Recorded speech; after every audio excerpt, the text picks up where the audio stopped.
We lower the chairs of our guests so they have an easier time sinking to our level. On the podcast known as Trapped Under Plastic, the only podcast with Vader cosplaying as an Imperial Royal Guard. Wait, what? More red Vader jokes.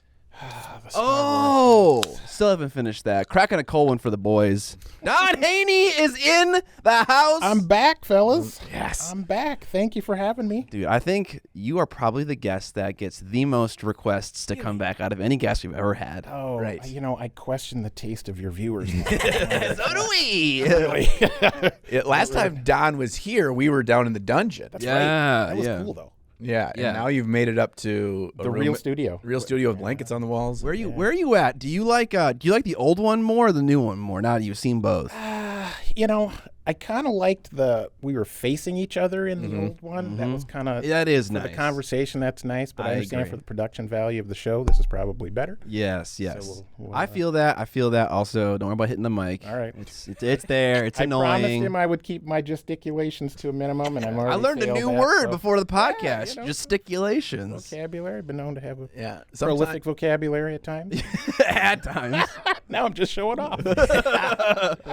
You know, I have a small confession to make, guys. All right. Oh God. You know, the intro, Scott did an intro. The whole drive up here, I was running with this idea of an intro. Uh-oh. And I just kind of thought it was too highfalutin, so I decided to scrap it. But I'm going to let you guys know. Now you're going to do it anyway? No, Yeah. I'm going to let you guys know because it only works with Don as the guest. Oh, and okay. it was, shit. It was right. all based on the fact that I thought that the guest was Don Henley, not Don Haney.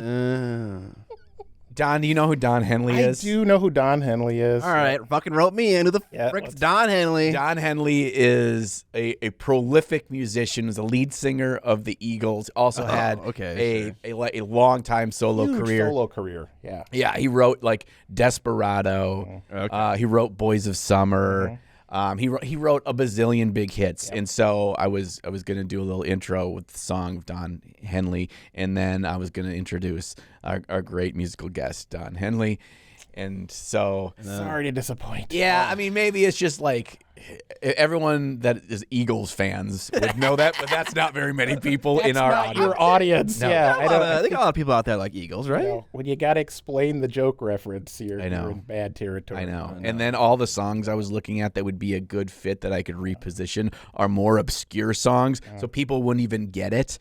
Yeah, but you love doing that. That's I do. Yeah, it's your favorite thing. It's one of my favorite things. I've got like 5 Don Henley songs that are now nerd related that I worked on. yeah. Well, I can take it back even further than that because throughout my life, the one I always heard was the relation to there was an old show called Green Acres. You guys probably, I don't know if you've ever seen it or heard of it, but there was a character on there named Mr. Haney, and he always talked like this, and people would come up to me and say, "Hey, Mr. Haney." I had to endure that my whole life. So. You had to endure But now we're that. past that. All my friends are younger. They don't remember any of that stuff, and that's the way I like it. Well, okay, I'll let you know as soon as all my friends forget about fucking Euro Trip, and Scotty doesn't know. But, you know, it's been since grade school and counting, so Right.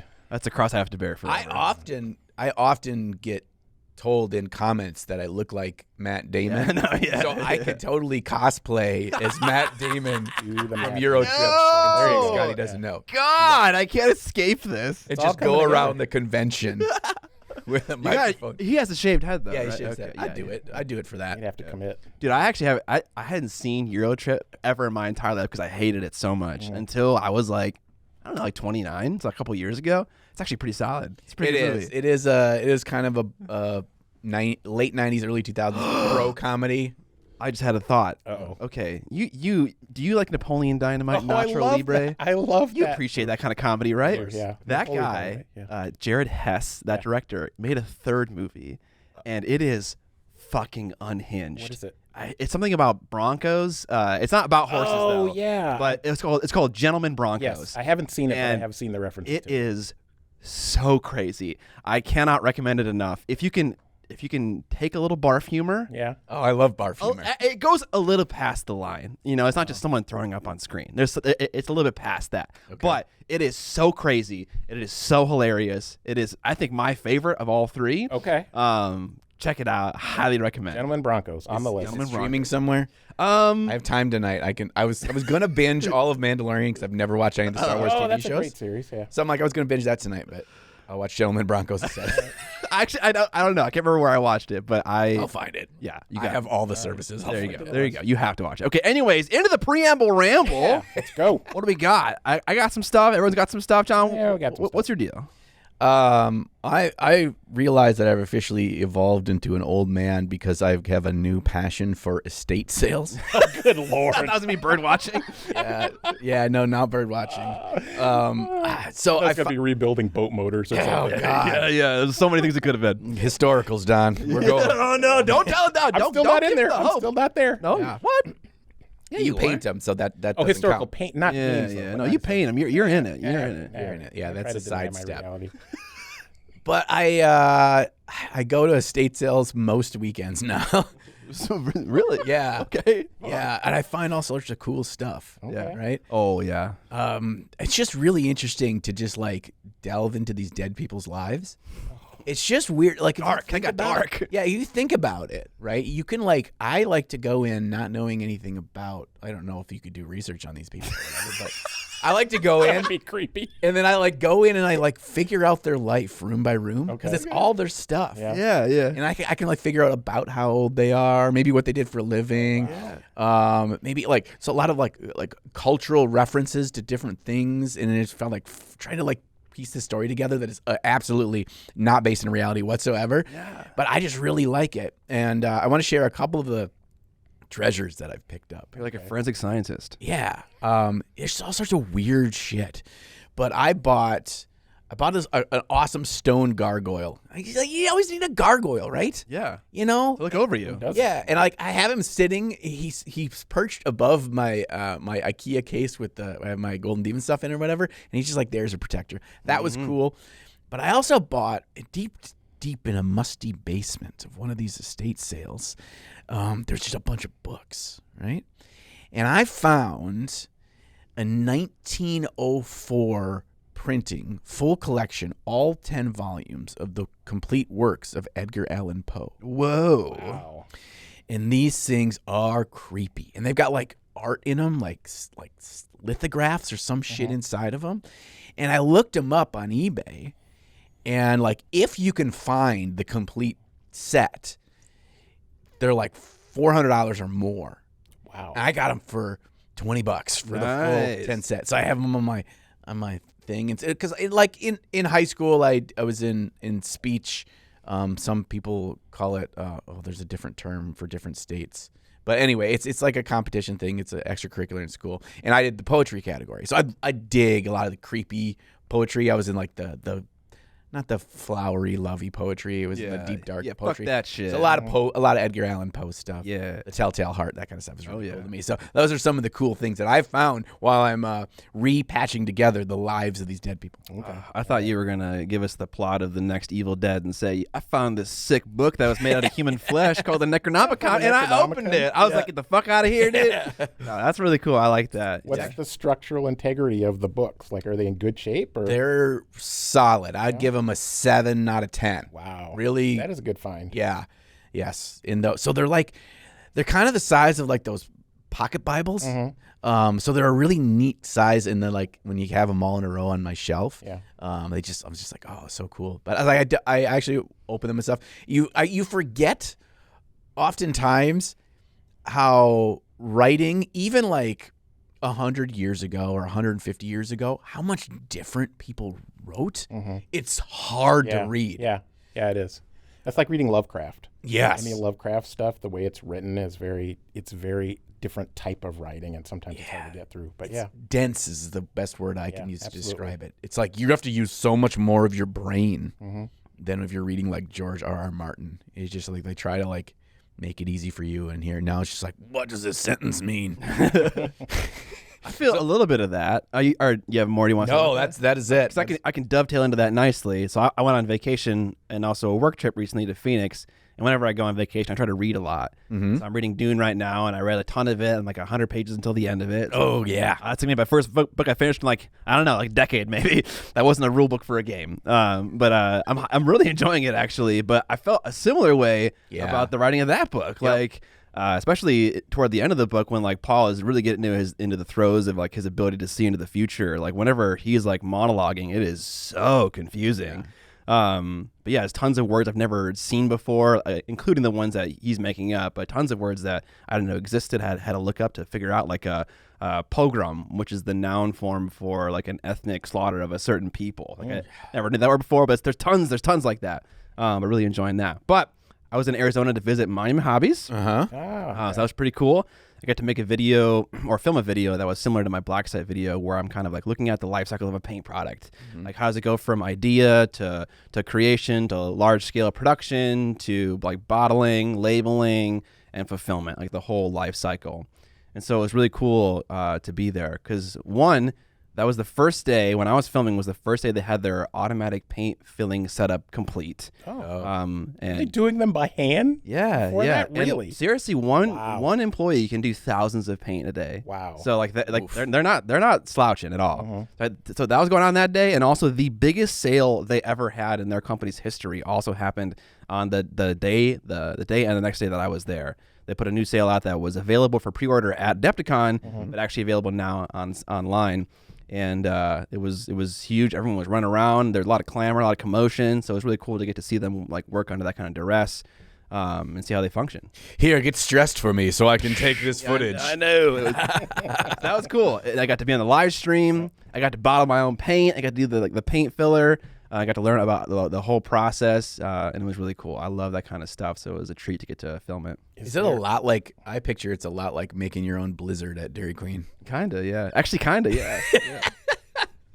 Yeah. Like the way it works is like there's a paint filling machine. It's got two spouts on it, and like it gets put under compression.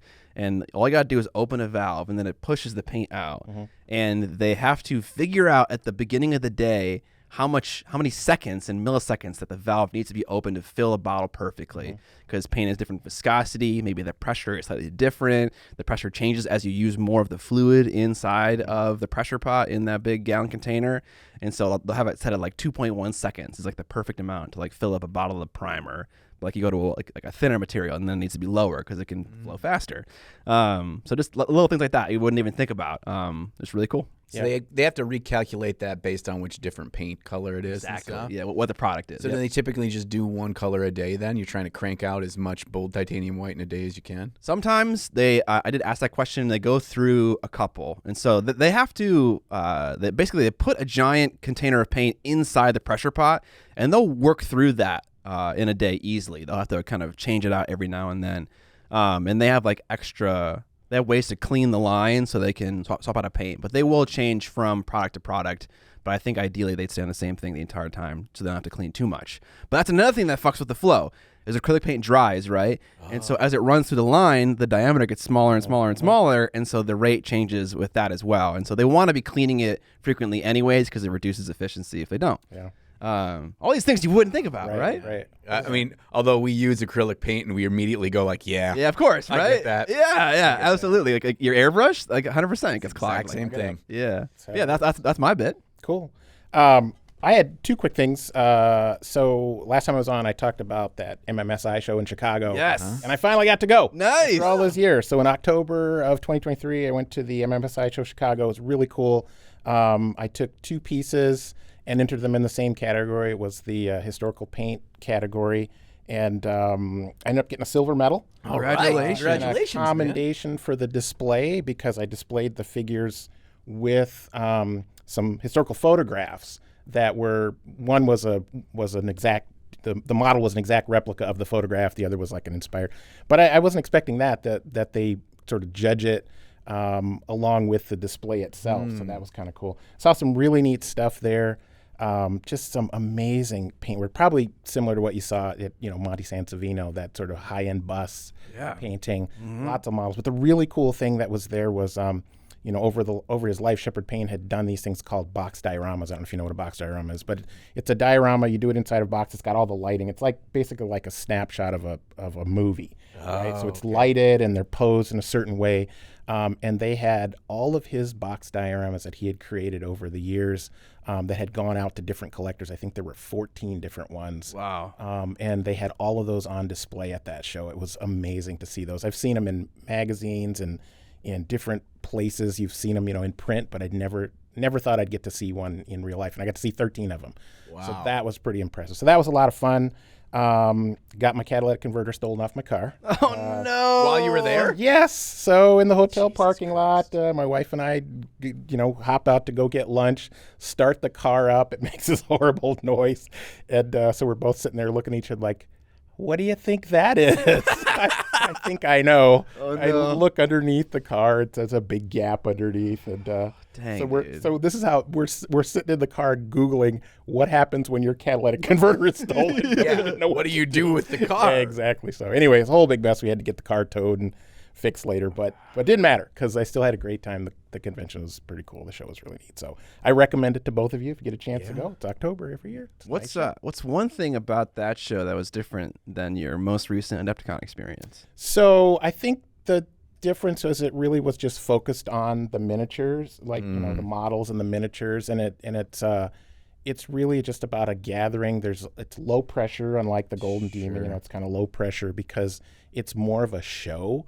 It's an exhibit, and you can get a medal or not get a medal or what have you. The best of show is voted on by the attendees, so there's no the judges don't pick that, the attendees pick that. It was just a lot more low pressure, just different in that way, I think. So it was a lot of fun. I enjoyed it, and I definitely want to go back. I have some, you always come back with like a ton more ideas of what you're going to work on, and there's the time constraint. So so I'm looking forward to that. And then the other thing that you already mentioned, Adepticon. So I finally got to go to that. Had a real bad case of FOMO after watching everybody's videos last year. I'm like, I'm going. Yeah. So I went and I had to fly in the night. I think it was Thursday night because of my work schedule, and I wanted to be there for TUP Live, and so I wanted to see how the sausage is made. Yeah. Kind of regretted that after the fact, but that's all right. That's all right. I was going to ask what's the review? Fucking 1 out of 5 attendees, man. Yeah. Well, I was hampered by the fact that I was extremely tired, and a friend of mine sent me a screen capture of, you could see me in the crowd, and in the picture it looks like I'm asleep, and that's because I'm asleep. I may have nodded off for a couple of minutes. Oh God! We got to crank the energy level up. It was late. It was late, guys. It wasn't the show. It was just it's always late. Yeah, I was just really tired. 9 to 11. I don't know. But there was good energy in the room. That was a lot of fun. Got to meet Vince and it was just kind of a neat experience. So overall, I really enjoyed that. I'm looking forward to that. And I'm going to Milwaukee next year. Yeah. So lots more space. It won't get shunted off. I played in the Frostgrave. There was like a Frostgrave mini campaign on Friday, I think it was, and it was all day. And it was at the other venue. And the game was great. I met some great people. We had a fun time. The game was fun. But we were over there with like all the historical guys. So it was like, Bolt Action was over there and some other stuff. And that's fine. I mean, I don't have anything against this game, but it just would have been nice to be in an area where, with games that are more like Frostgrave, more of the fantasy stuff, and also the vendor room, having access to the vendor room. So totally get that. So hopefully that won't be an issue next year. I'll have more space and we'll be able to be over there with everybody else. So the other thing, I didn't get a chance to congratulate you in person for your win. Thank you. Fantastic work. Thank you. We were all very, very happy to see you win that. I wasn't there in the award ceremony, but I figured you were sleeping in the back. Yeah, that happened. Yeah, I was sleeping back in the car. So, so congratulations, all the work paid off. Thank you. And, I remember running around, see it every time I saw you at the show. You just had this like cloud of worry over your head. Yeah. And I just kept telling you, hey man, don't sweat it. Something good's gonna happen. I really, when I look back at Adepticon, as time goes by, usually about 1 month out, I kind of like to just sit down and kind of meditate on the whole experience. Mm-hmm. It helps me like take in and appreciate and, kind of look forward to the next year and stuff. And I really think that some of our small chats and just hanging out at the magic table and all that kind of stuff, I really appreciated that, Don. I remember those moments. And so I was really glad that you came this year. And I hope that we can hang out more in awesome. Wisconsin. Yeah. But thank you. That was, You're welcome. Was as a pretty big deal. So you got one now. Step your game up. What are you gonna do? Fuck, come on, man. Called out right now by Don Haney. Come on. I'll try. I really want to try. Obviously, it's a prestigious thing. It's a thing that I've always wanted ever since I was a little kid. And you had, got your first White Dwarf, and they'd show you all the Slayer Sword winners and all the Golden Demon winners. Yeah. always wanted it. I've always wanted it.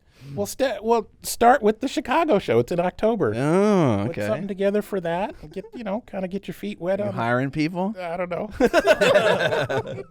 Start with that, and then shoot for Gold Demon. Yeah. Has the glamour one wore off yet? Yeah, A little bit. I think so. That's natural. I gotta imagine. Yeah. Well, then it's like, I mean, I content creators, if you're going to an event like Golden Demon, a lot of people, like, you want to make content about it.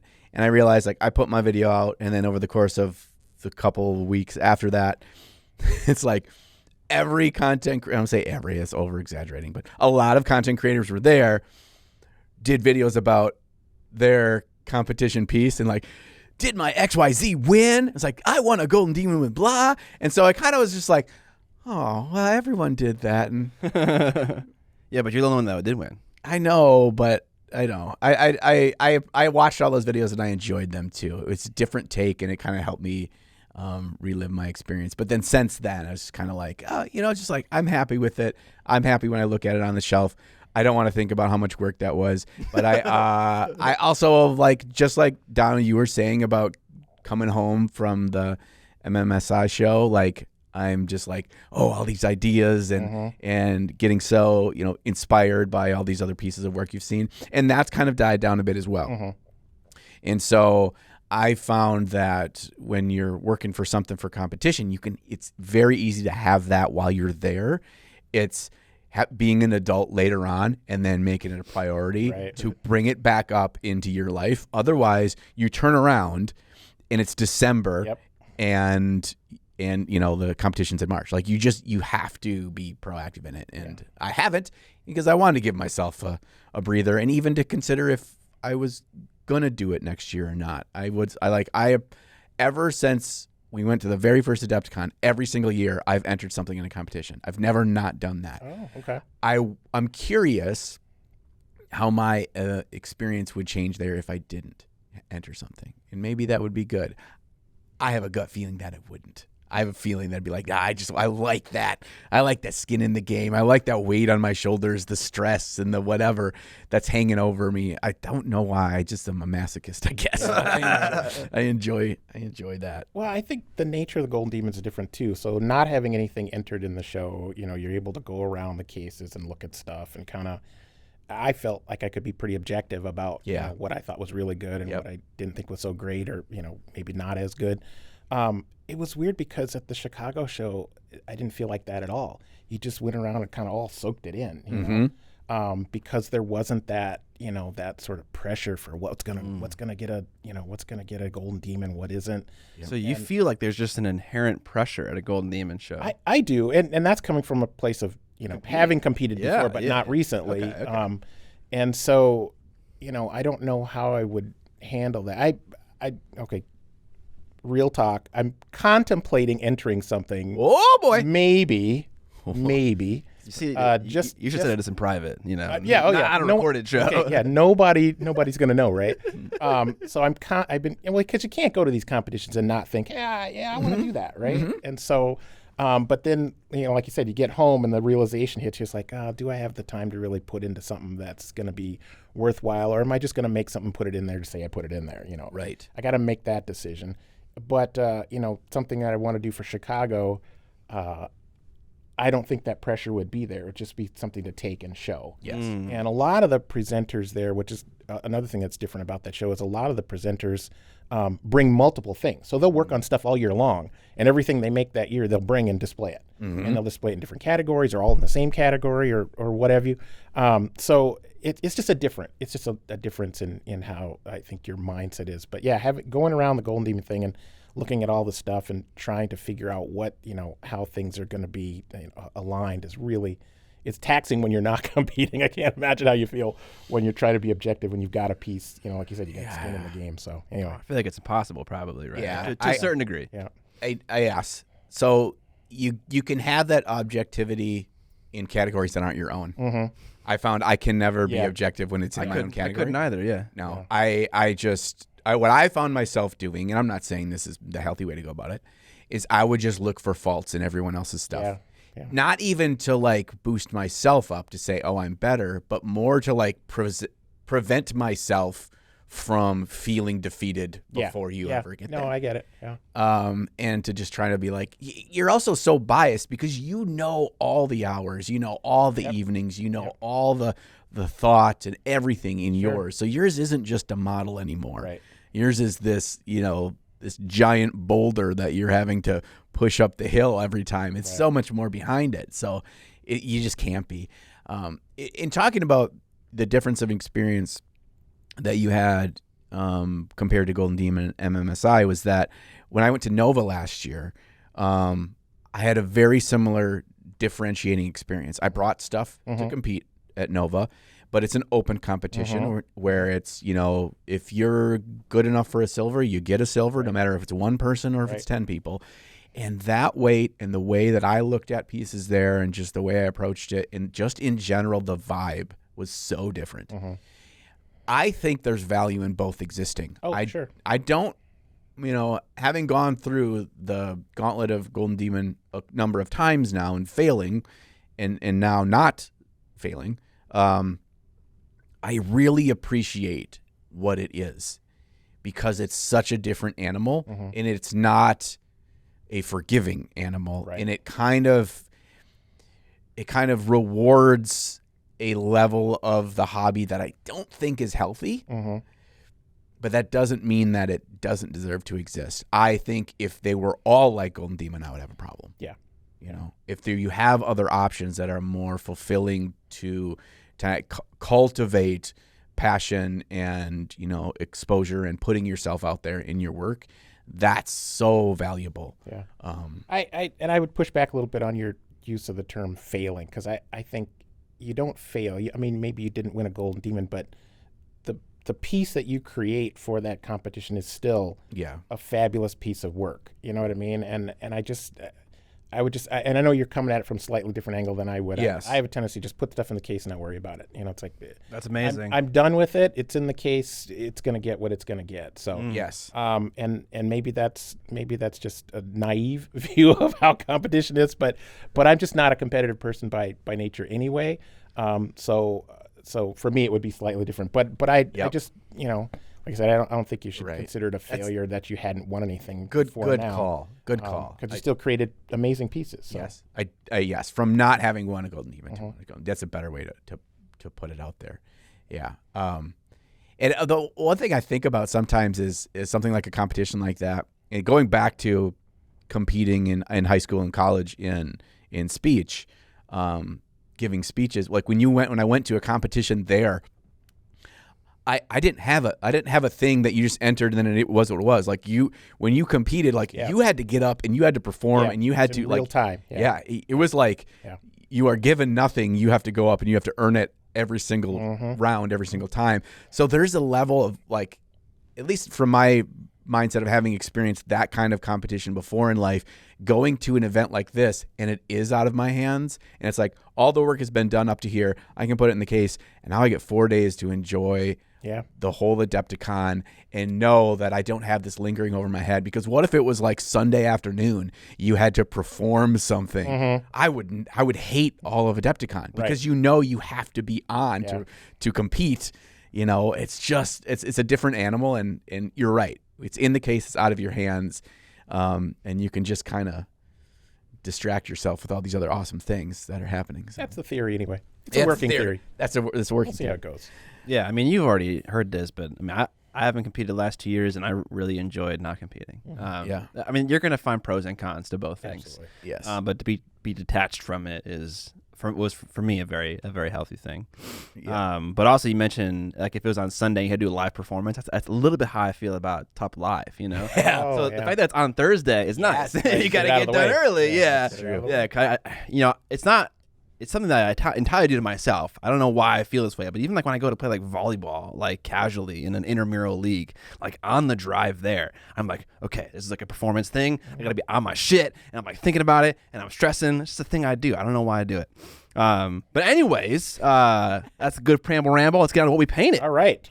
So, should I start? Yeah, you go ahead. All right. Okay, last month I was trying to get 3 videos out, and I could tell that I was struggling to finish my Razorwing Jet Fighter conversion And so at the 11th hour, I pivoted to do an easier video that I also didn't finish.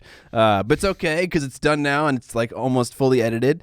But basically, I'm doing this classic thing where you have a noob who's never painted a model before in her life, my wife, Amber, and she has the nicest wet palette, the nicest paints, the sable hair brushes. She used a magnifier. Sexy Gogs? She used Sexy Gogs. She was like, where's that thing that John uses? And I was like, oh, it's over there. And so then she busted it out like a total fucking geek. There might be a product in there for you, John. Sexy Gogs. I know. I'm just saying. And then I painted the model with a used synthetic, a hard palette. Man, fuck hard palettes. And I used acrylic paint that's over like 30 years old. Jesus Christ. God. It was from like, everyone's mom's got like a box of craft paint. paint. Right. It was Amber's mom's box. So from her childhood. So it's like seriously, probably it's more than 20 years old because she's like 32 and she used it when she was like, whatever, like 6 or 7.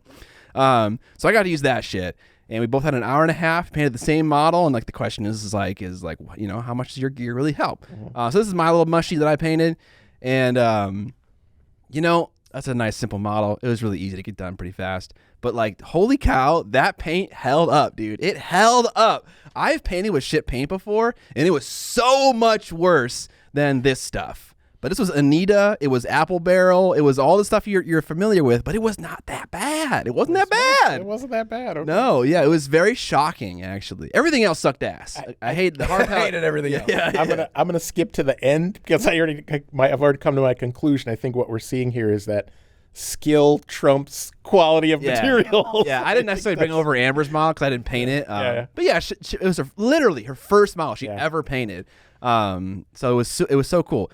And the one thing that I took away from that experience, totally unrelated to the video, was just I really enjoyed painting a model with my wife. It was really fun because it was weird because she was asking a lot of very reasonable beginner questions, and I was like, the whole point of this is that you don't have that knowledge, and so I was just like not answering the questions. But I'd love to like figure it out, to not do that on camera and just like paint them together and like have her like ask questions, and I can because like I don't know if you guys feel this way about your partners and whatnot, but there's very often a time where I feel like I'm speaking truth and wisdom into my wife's life. Like we're at the same age, we're at the same levels of wisdom basically, and so when she has a problem, I don't like know the solution, and likewise, because we're learning the same issues.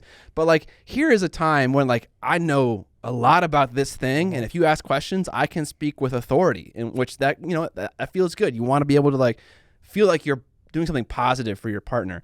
And so that was just a good feeling to be able to, think about being able to provide that. Yeah. But that was a fun little video. Painted an hour and a half. It was easy. It looks cool. It's a fun, like solid model choice for a first. She picked it too. Yeah. So, but you're right. It is. Yeah. Good choice, Amber. You have a good eye for picking a fun model to start with. So, and I saw hers in your Patreon email. Oh. And I saw hers too, and I was just like, damn, I'm like that's pretty damn good, Amber. She can understand the shapes and getting the power of clean work.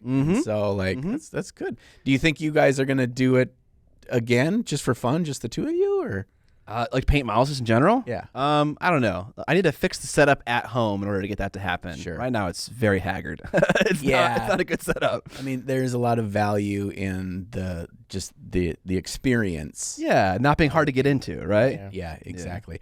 When you talk about having a level of expertise or wisdom and dealing something with your spouse, I'm thinking about like, oh yeah, I could do this with Sarah. We'd have fun doing this. Yeah. And then I think like, I would have to be really careful because I do not want to come across as a know-it-all, or I would piss her off. Yeah. Well, in this format, you're not supposed to, right? Because Yeah, they're not supposed to have your knowledge.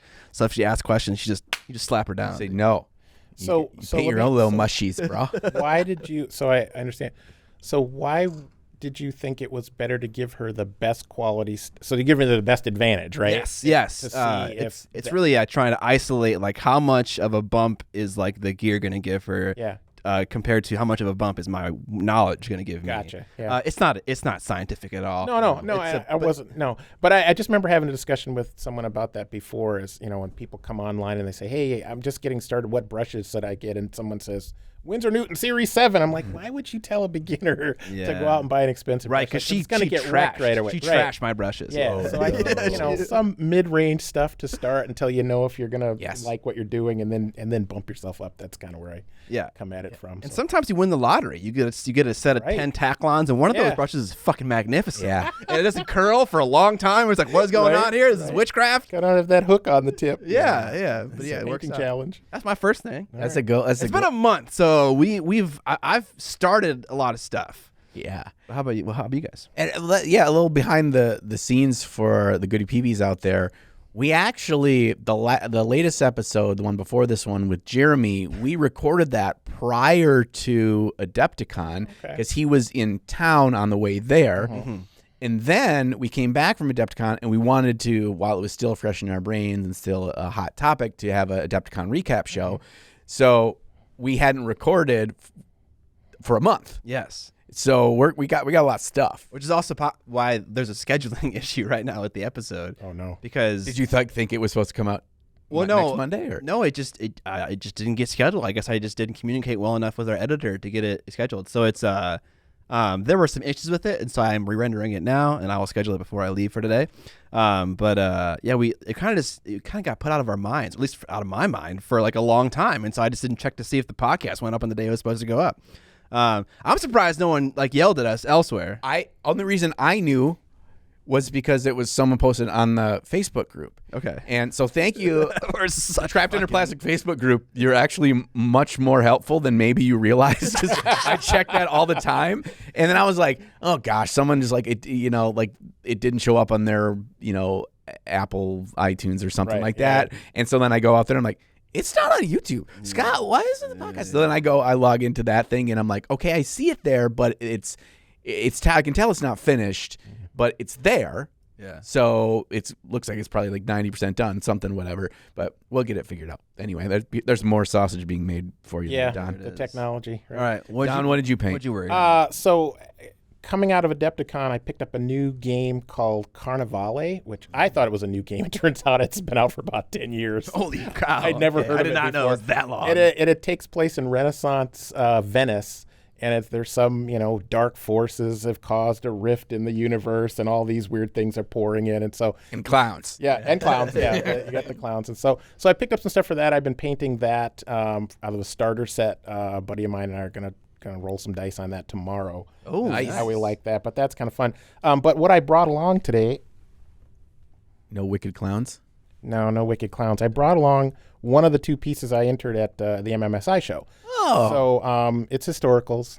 No spoiler alert, right? Ooh, historicals.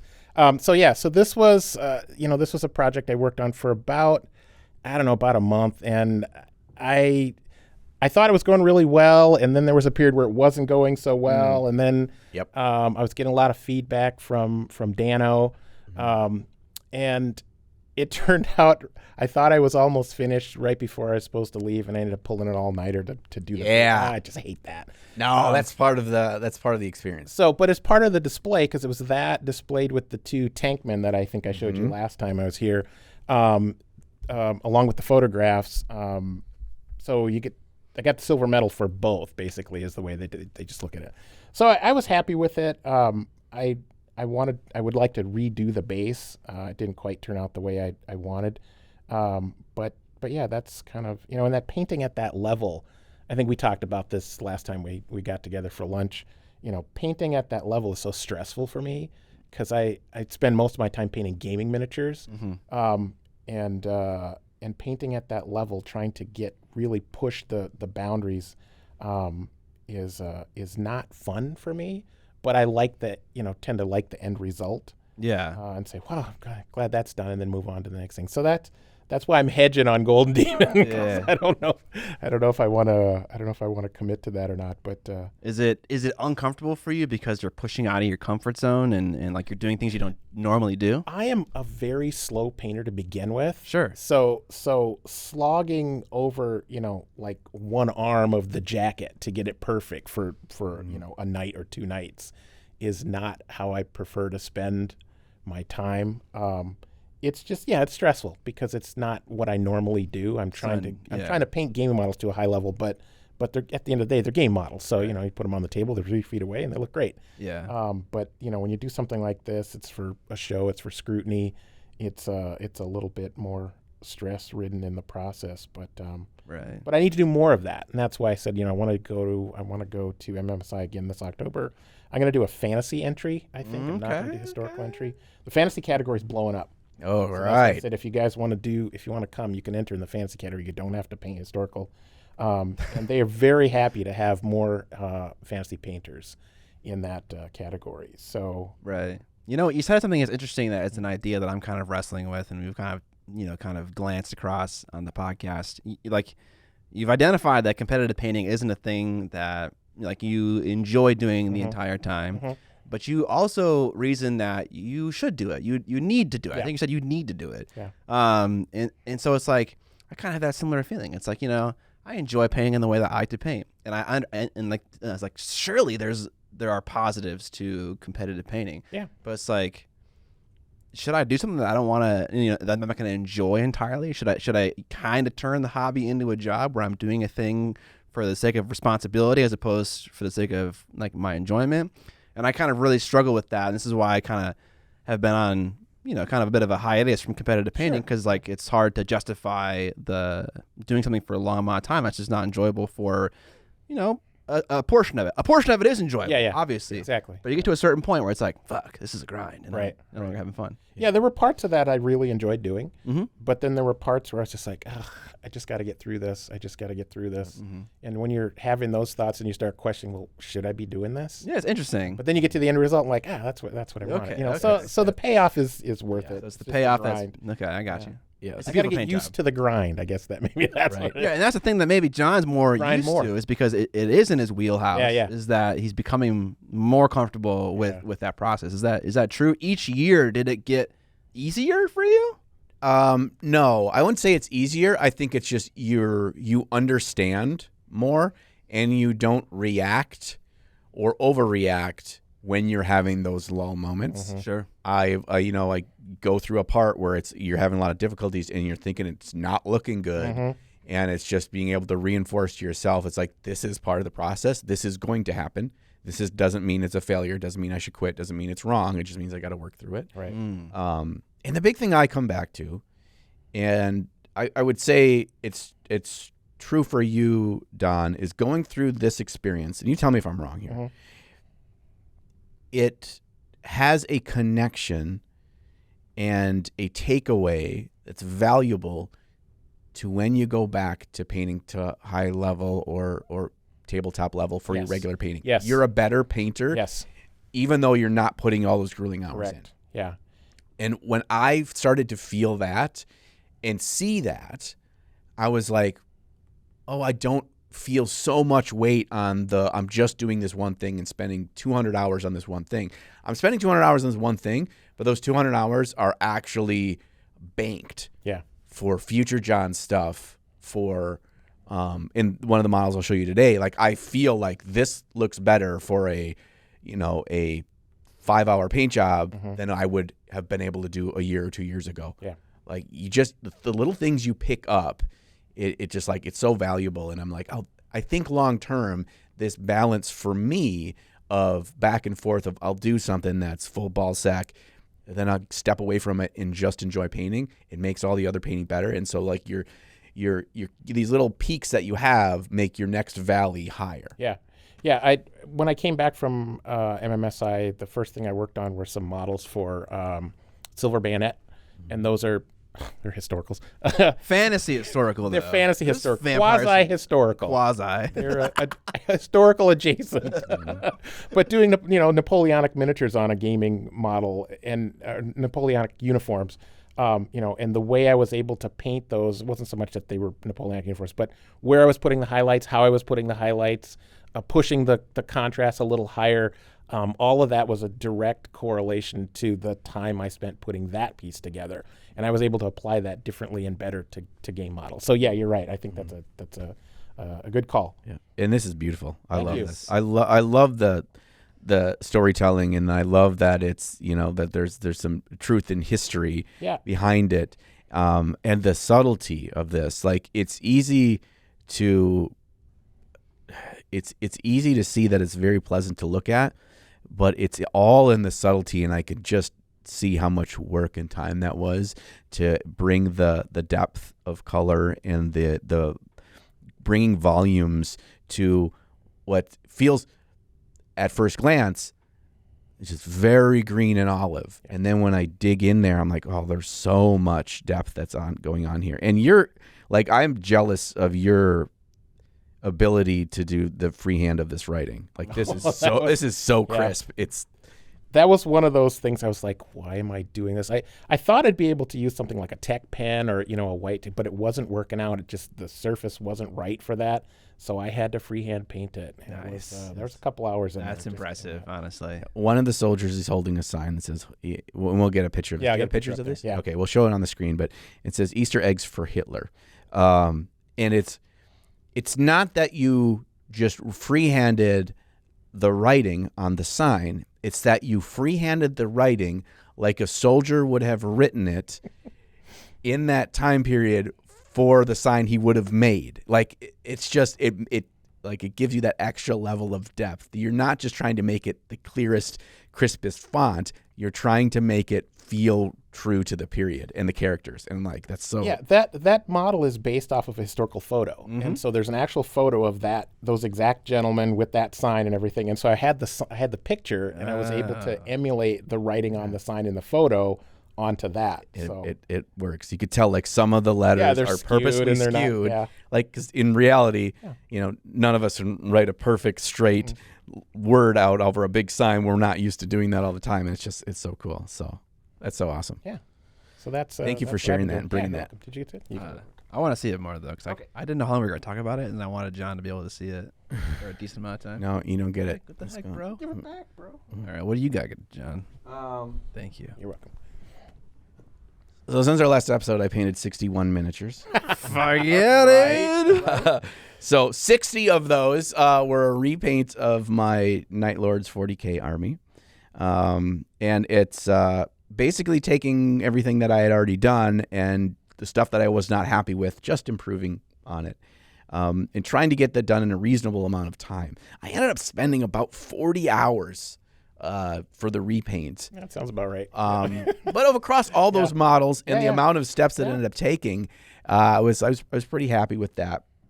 So I'll talk about the fantasy guy in the end later, but I just brought a handful of different models from different units across that, across the whole army, just to kind of give you a scope. But the blue pop's a lot better. Yeah, it was too dark. And one of the things that I really learned from that whole first experience is when I first did that model, it was the premise of the experiment was, how can somebody who's got a busy regular life get an army painted in a reasonable amount of time? And so what I did was I gave myself 2 hours a night, Monday through Friday, and then it was something like 6 or 8 hours on a Saturday and a Sunday. So I had a full week to paint it, but I could only do 2 hours a night, Monday through Friday, and then those last 2 days. But I didn't set myself up for success well, and I really realized that I didn't bring punches of color. I didn't contrast all that dark, grimdark that I was trying to do with bright or light colors to really make the grimdark feeling work for you.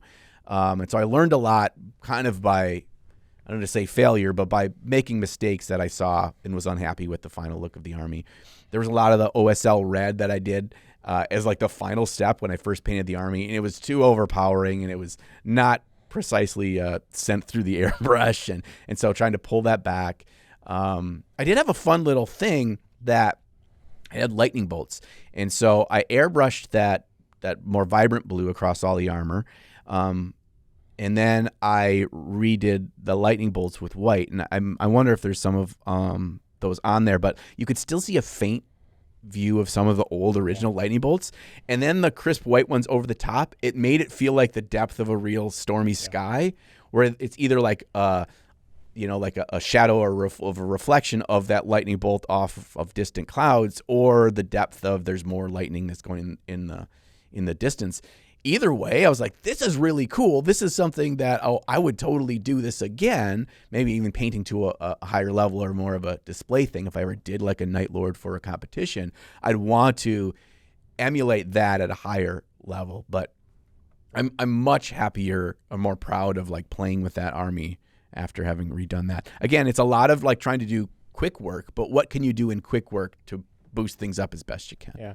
Yeah. I watched the video. It was really eye-opening to see the change between where you started and what you ended up with. Not a lot of extra effort. I mean, they're just targeted changes. If I was smart, each unit I would have kept one of the models the same and not have painted it. So I would have, like, I had all the pictures of the previous look of everything, but I'd have like a real-time side-by-side to really show how much things have changed. But they certainly did change a lot, at least in my opinion. The blue jumps out a lot better. I think that's a nice change. And then I didn't get a good look at, but I think you can see those lightning bolts in the background. You can see it especially on the Raptor shoulder pad.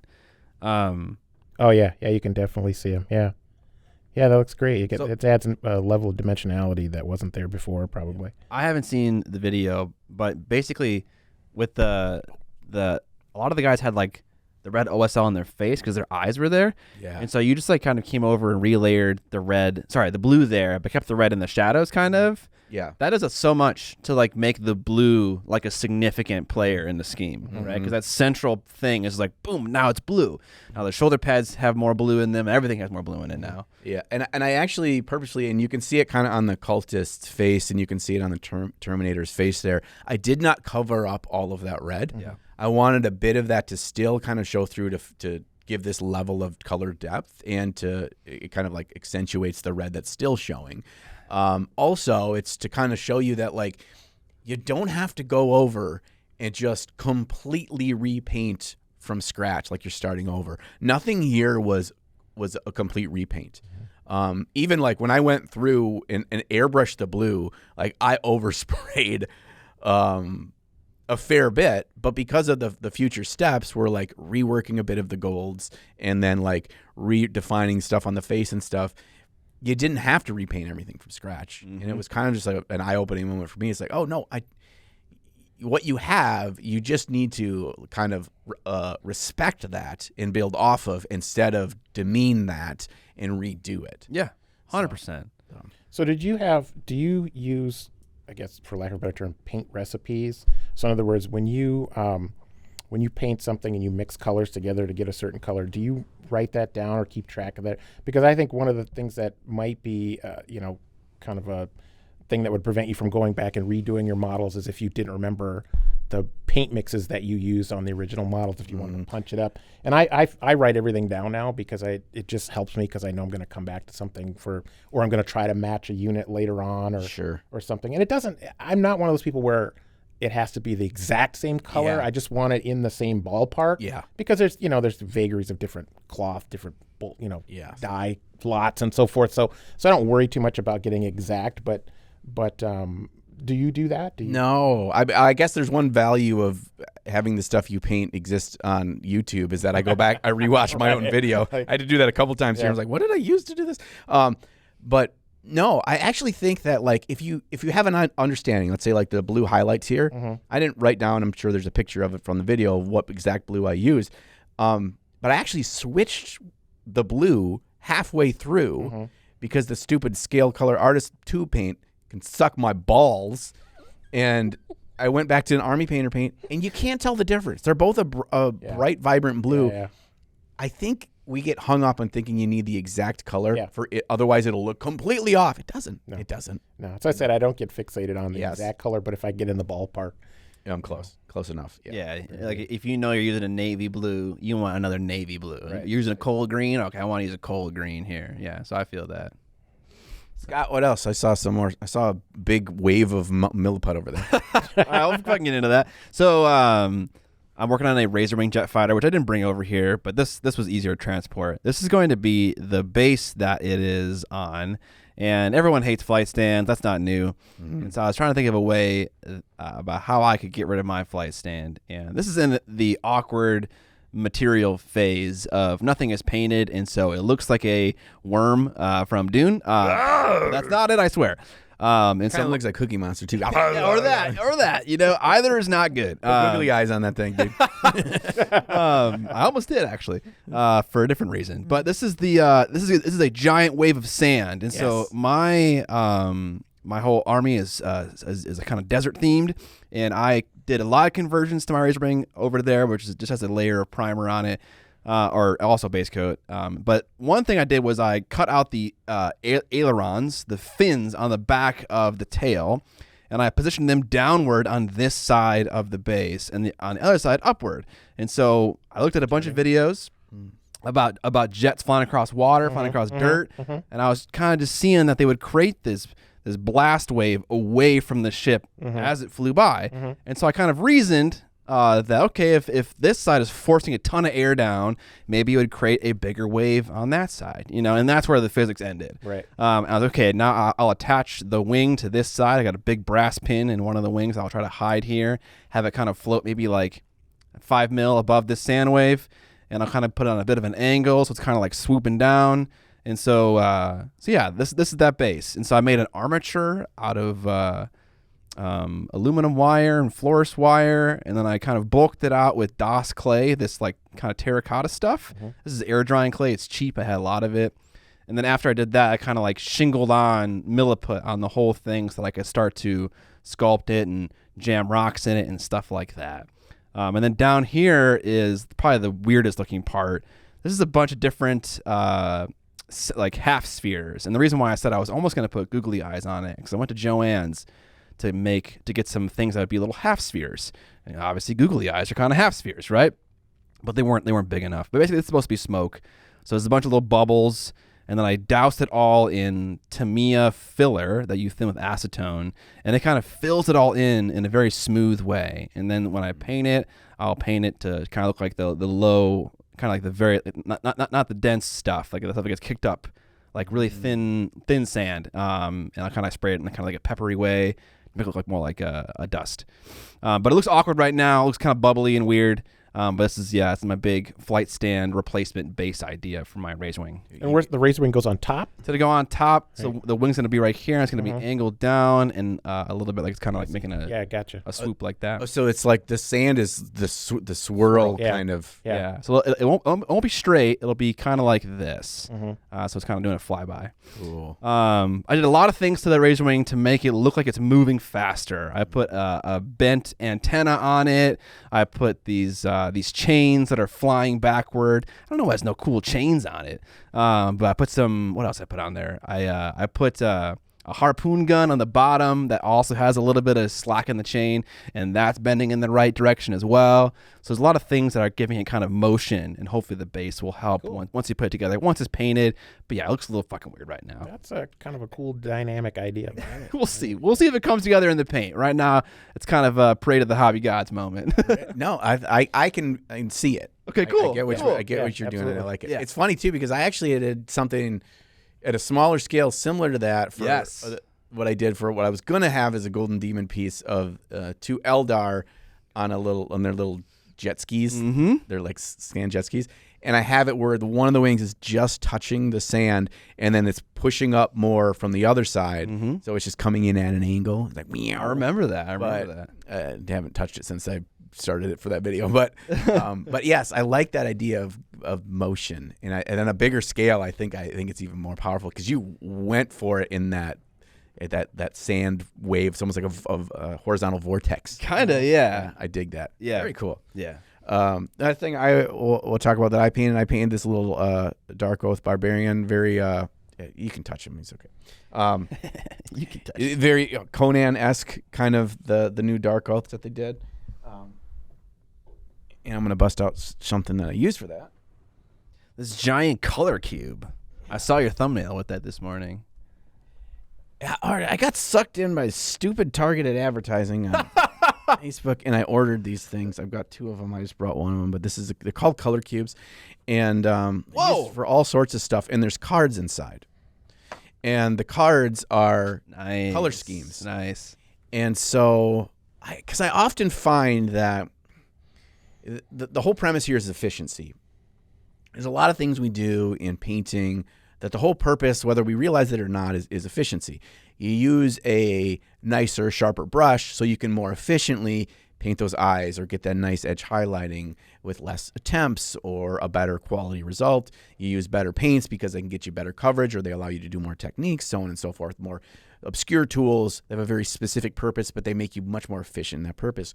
But the actual color choice, I find I'm not very efficient in. I'll sit and stare at my paints on the wall and be like, which tan should I choose for the belts? Okay, well, to be fair, you have like a million paints. Yeah. So you're not making your job. Yeah, that's true. It sounds like a me problem. Right?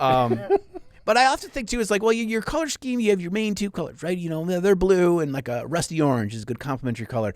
But oftentimes, when I look at things like in interior design or even fashion and things like that, it's more than just the one main pop of color. It's how are all these secondary and tertiary colors like working in harmony to make a full scheme. So I'm like, color family, like a family. Yes, where they all kind of make the thing better than the sum of its parts. And so I painted that dude with card 249, and that's the color that I choose. And when I finished that, I was like, this is not at all how I would have painted this model. Right. These are just not the colors I would have chosen. And I feel like it just opened my eyes so much on, one, just seeing and experimenting with colors that you wouldn't normally just kind of lean on, and finding new favorite colors or finding good uses for things outside of your comfort zone.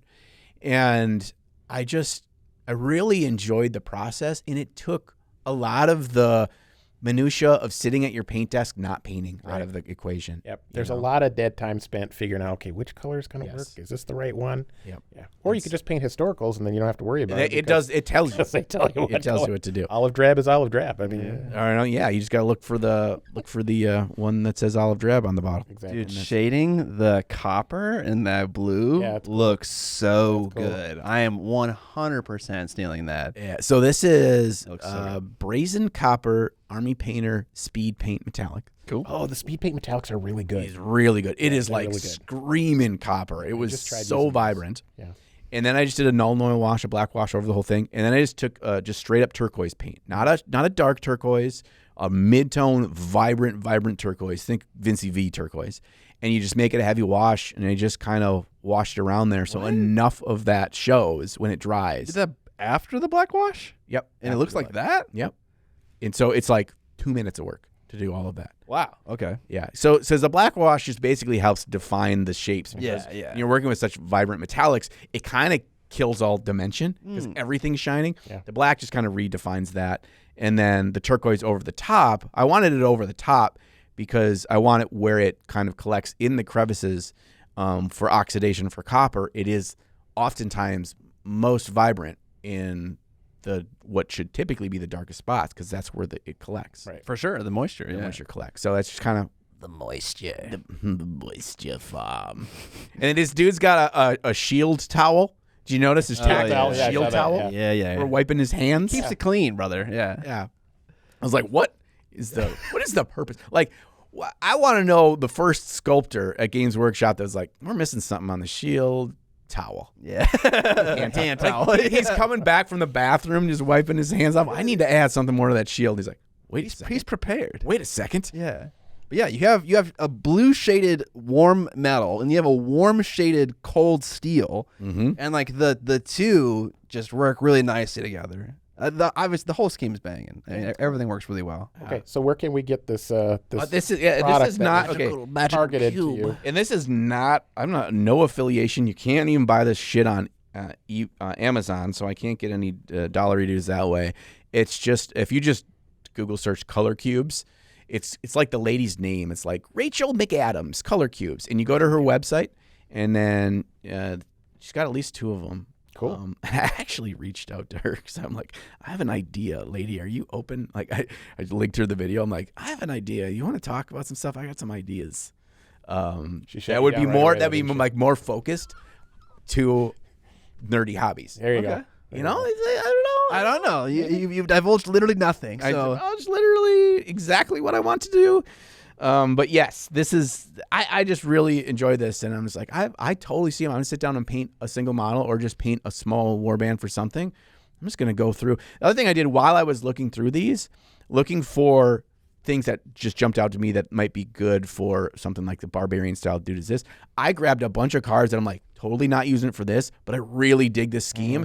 I want to run to my wall of shame of unpainted miniatures and find something that fits this color scheme. So it's a level of inspiration the other way. Yeah. That I was like, man, that feels really good. So yeah. It's interesting to think about how you can use all the colors on that card as well. Like you can use a dark version of one color or a light version of another elsewhere. Like the kind of like that ochre sack, and also like his skin is a little yellow as well, and so they kind of like work together a little bit. I'd say in the video you don't pick a color scheme if there's skin on the model that there's a skin color in the color scheme that it's kind of like a neutral. Then you can paint whatever kind of skin you want. However, good rule of thumb. I did use the kind of burnt red and the ochre as the base of his skin. Yeah. So I actually ended up with a much more starting point of a much more yellow to almost an odd pink skin tone, which is not something I would have done before, something I had done before, and I really like how it looked. It looks unique, and it does. It brings a level of harmony with the skin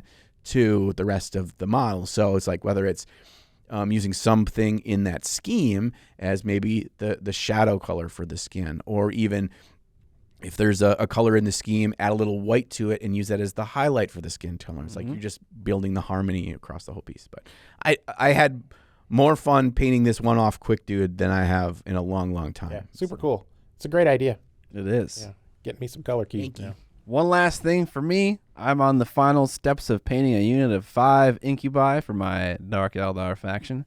I think since last we saw here, I got that oil wash on. I did some black elements. I did some yellow elements. I started to highlight the. I didn't start to. I finished edge highlighting the white armor where it matters, and I got to do the blade still. I got to do some small silver metallic elements. And I have to do the teal spot color, which is going to be their eyes and their combat drug tubes and stuff. This is the old man way of looking at stuff. First, you take your glasses off so you get the close up, and then you got to put your glasses on so that you can see it. I'm there, Don. I'm right there with you, my friend. Yeah. But yeah, hopefully when I finish up that 5-man unit and the Razor Wing, I'll get some skin in this game that me and Jay from Eons of Battle have going on. He's got good pop. It's got good pop, you know. No, yeah, I like it. I like it. And I think last time you saw that model, you mentioned how I needed to go a little bit more ham on the cream shading, and so I did a little bit more of that. And then I inevitably did a little bit more white because I kind of overpowered the white. And I don't really know. I don't know if I have the skill with the airbrush to get that targeted shading where it really matters, so you actually see it when it's on the tabletop. I'm still learning, you know. I also experimented with Chimera's new paint range that's actually on Kickstarter right now. It's called I think it's Velvet. It's basically acrylic paint that's designed to work like an ink. And so it's high flow, it's high pigmented, but not necessarily high opacity.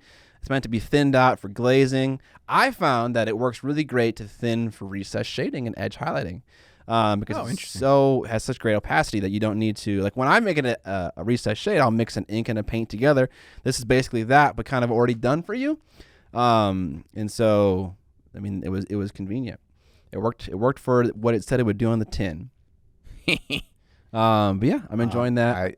This is such a noticeable upgrade from the last time I looked at. Oh, this great, model. good. That's good. Like, it's so hard to do some version of white off white to look good on the tabletop and not just kind of look like a neutral blob. Yeah. But also not be so ham-handed in the definition of the shapes that it also just, it just feels unrealistic, and you hit a really good middle ground here. Thank you. If you were, the only thing that I'm worried about is you being able to replicate this over across an entire army, dude. This looks like so much work. Yeah, it definitely. And also, I probably did some more work that I wouldn't have normally done on the model because I was testing out those velvet paints. So I was doing some glazing in the white armor, and I'm definitely not going to do that for an entire army. Right. But I don't know. We'll see how it works when I put less effort in and like maybe time it and see how it works out. I don't know what I'm going to do with the blades yet. I could make them some kind of black with so there's more black in the scheme and it breaks up some of the white more. Because one thing that's different about these incubi is they have armor head to toe, and my normal warrior is the armor stops at the knee, and so you can see their black like undersuit and boots at the bottom, and so it brings more black to the front of the model, and so you can see it. But on these guys, there wasn't a lot, and so I painted their horns black.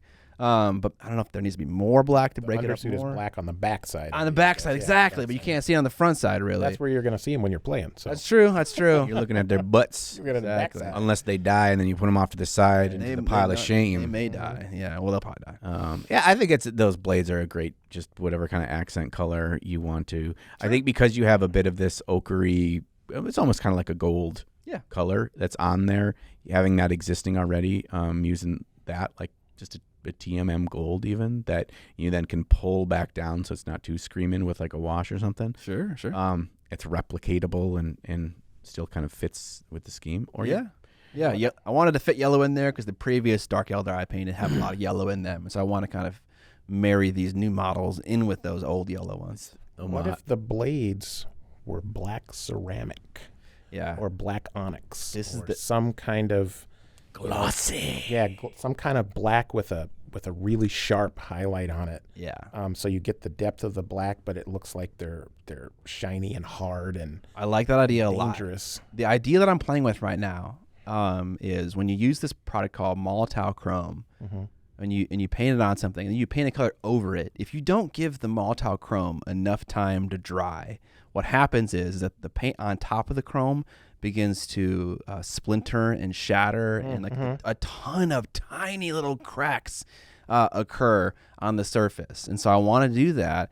And then once it's dry and I have all these super high, bright cracks, I'm going to give it like a spray of a color. Oh, so that could be the yellow. That could be the teal spot color that will come in the future. But it's like kind of like an energy blade. That's kind of like almost falling apart a little bit. But I think the black is the way to go, though. But that's everything I got painted so far. You can achieve that same look with oils, too, because oils take longer to cure. Okay. So even if it's dry kind of to the touch, you could paint just a layer of oils on that blade. Oh, nice. It's dry to the touch, and then you paint the color over top, and it'll crackle because that acrylic paint on top will dry, and then as that oil underneath is curing, it shrinks, and then you get all those crackles of all over the place. And that's nice because Molotov Chrome is not the easiest thing to paint on with a brush. Oh. Yeah, I would certainly test that first because you want to find the right consistency of oil paint so it's doesn't take a month to dry, but you still have enough time from when that top layer is cured, put a layer of acrylic over the top, and then you get the effect you want. But I did that not on purpose. I know, same. I made that mistake. I was like, hey, actually, you can actually use this. Yeah. I was like, oh no, the Space Marine, he's all cracky now. Cracky the Space Marine. Cracked out Space Marine over here. Cracked out Space Marine. All right, let's get into the main topic. Which is which was actually suggested by you, and it was a great topic. Yeah. And I think what you called it was gaming outside of the GW ecosphere. Yeah. I'm pretty sure Don said he hates Games Workshop. Okay, and cards everything on the they table. and everything they stand Cards on for. the table. Everything they stand My friends all know I'm not a fan of GW, but I don't hate them. Yeah. But I kind of view them as the 900-pound gorilla sucking all the oxygen out of the small company games. But we're going to get into it. We'll discuss how that may or may not be the case. Let's get into it right now. All right. So why don't you intro this idea for us? Why this is a topic that's near and dear to your heart? Okay, so I am the local evangelist for small games because I don't play GW games. I tend to find these games that are outside that sphere. You guys know I'm a big fan of Frostgrave. That's my favorite game. But also there's some just kind of weird, fun games out there. Don't Look Back. That horror, 80s horror movie theme. Who comes up with a theme like that? That just really appealed to me. So that's kind of fun. And then there's things like Lunar, another Blackside Studios game, space combat in 1960s on the surface of the moon. Again, sort of really kind of outside the realm of GW bread and butter stuff. So I've become an evangelist for these games because, everybody wants to play the GW games. That's fine. There's nothing wrong with that. But I want to play some of these other games. So I have to convince my friends to play these. And in doing so, I usually end up creating all the scenery, creating, 2 factions so I can get somebody to play against. And they just show up and roll dice with me. And occasionally someone will go, yeah, that's really good. And then I want to do it too. And then they'll go when there's like, oh, there's a new Games Workshop release, I'm going to get that. And so it's fine, like I said, but I like to kind of represent some of these other games and spread the joy to my friends. But it's hard being the evangelist because I'm just one guy. I can't paint all the models for all the games. Yeah, and you're a slow guy, too. I'm a slow painter, so it takes forever. Not a great combination. So you got to build all the scenery, and you got to do all this stuff. So that's where this is kind of coming from. Like I want people to be able to experience some of these really fun, great games that are out there. And we can talk about, what some of GW's direct competitors are. I'm not necessarily talking about those, but they're on the table too because, for people who don't like Age of Sigmar, what's an alternative to that? For people who don't like 40K, what's an alternative to that? Yeah. I think there's just some really great games out there that maybe don't get the recognition they deserve. But there may be a reason why. Maybe they're not as great as I think they are. I don't know. We can talk about it. Okay. What are your thoughts on the flip side of that coin? So the one side of the coin is that GW sucks up all the oxygen, which I won't refute.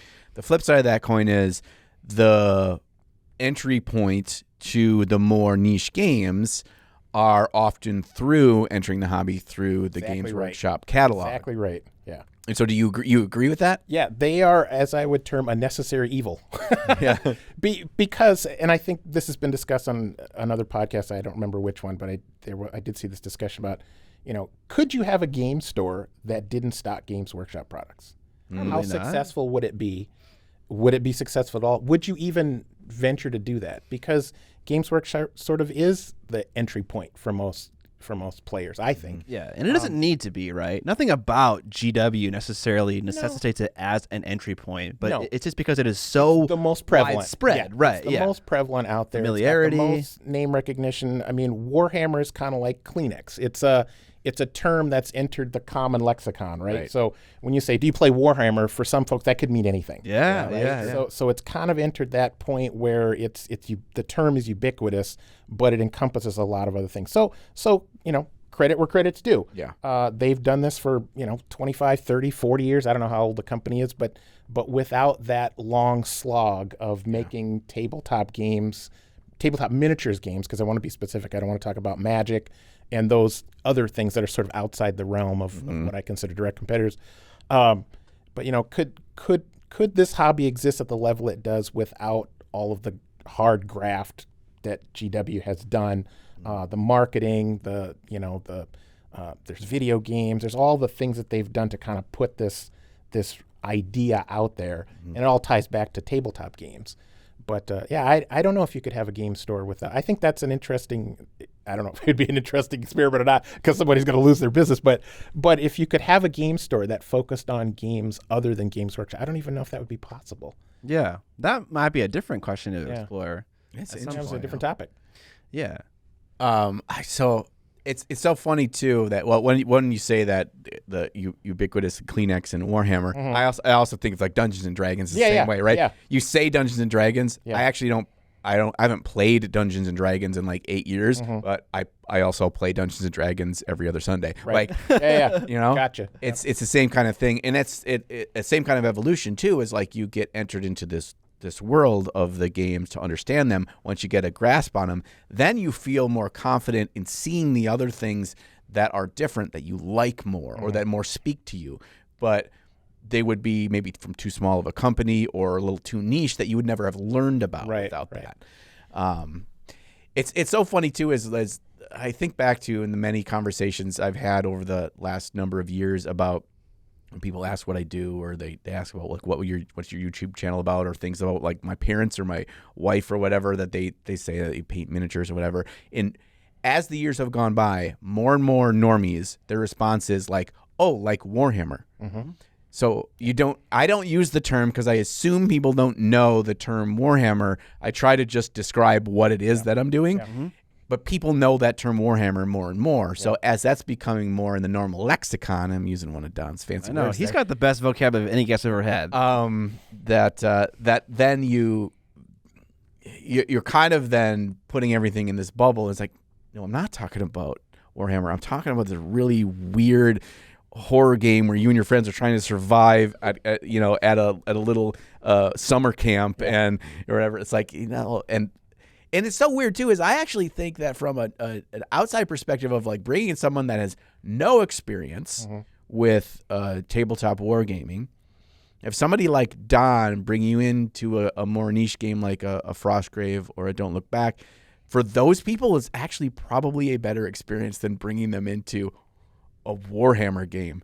There is so much weight in those, but it's just like, let me, guide you through this palatable experience that feels unique and the world feels unique and everything isn't so overwhelming.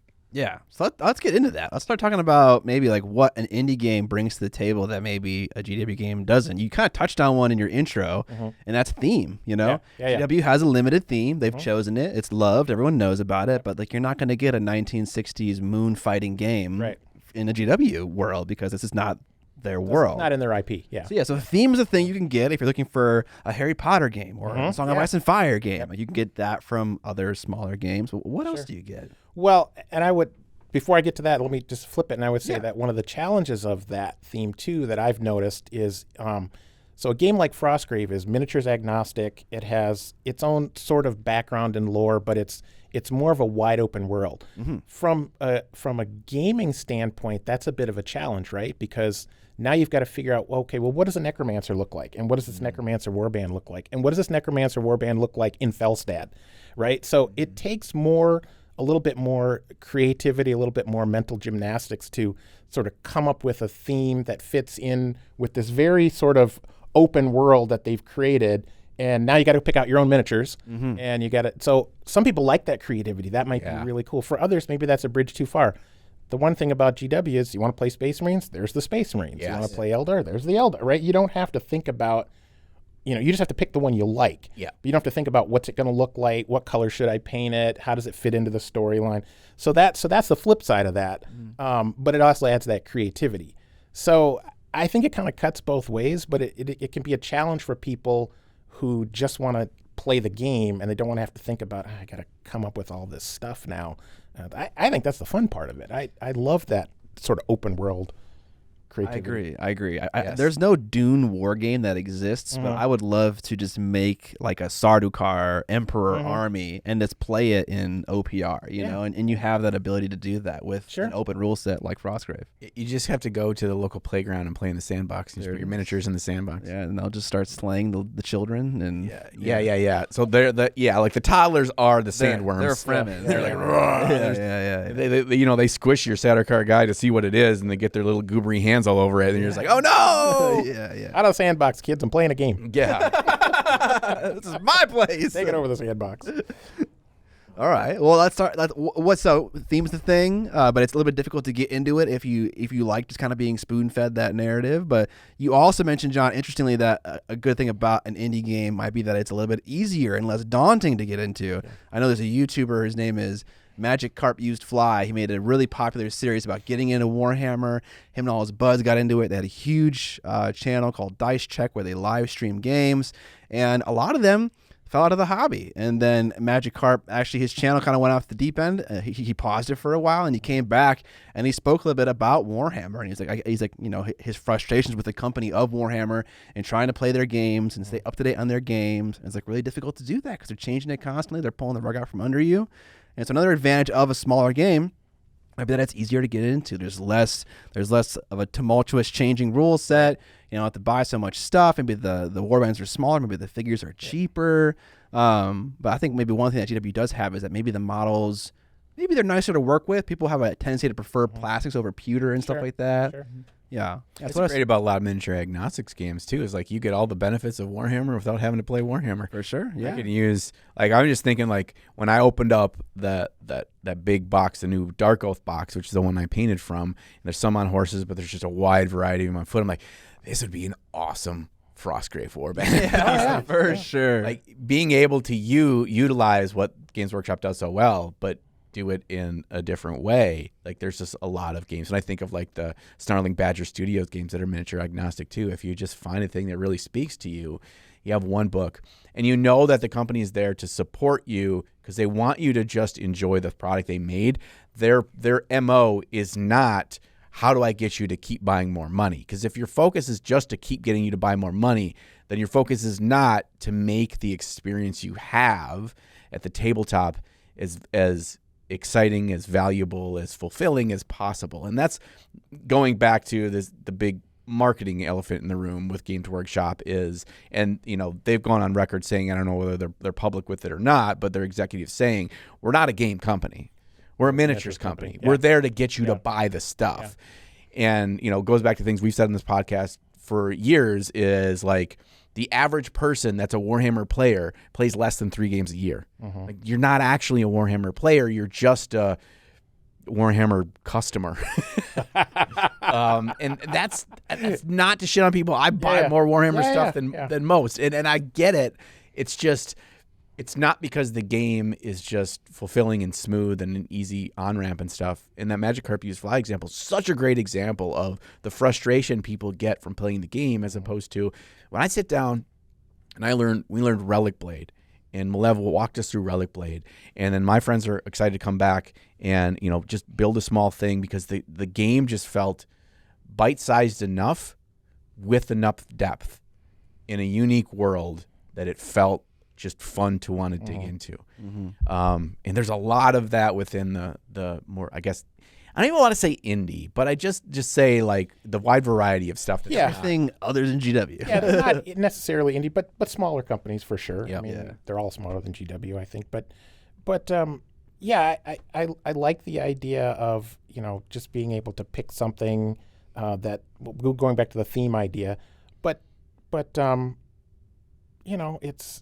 it's just an idea that you get that you want to create, like I said, for Frostgrave or Stargrave or those things that you can do. But the Snarling Badger Studios, they have that demon game, right? Mm-hmm. So that's a game you could play. And is that miniatures agnostic, or did they produce all their games are? I think are. Okay. Yeah. So then that begs. So where do you get demon models? Yeah. Rain in Hell. Rain in Hell. Yeah. So where do you get demons for that? So that might be a challenge. Yeah.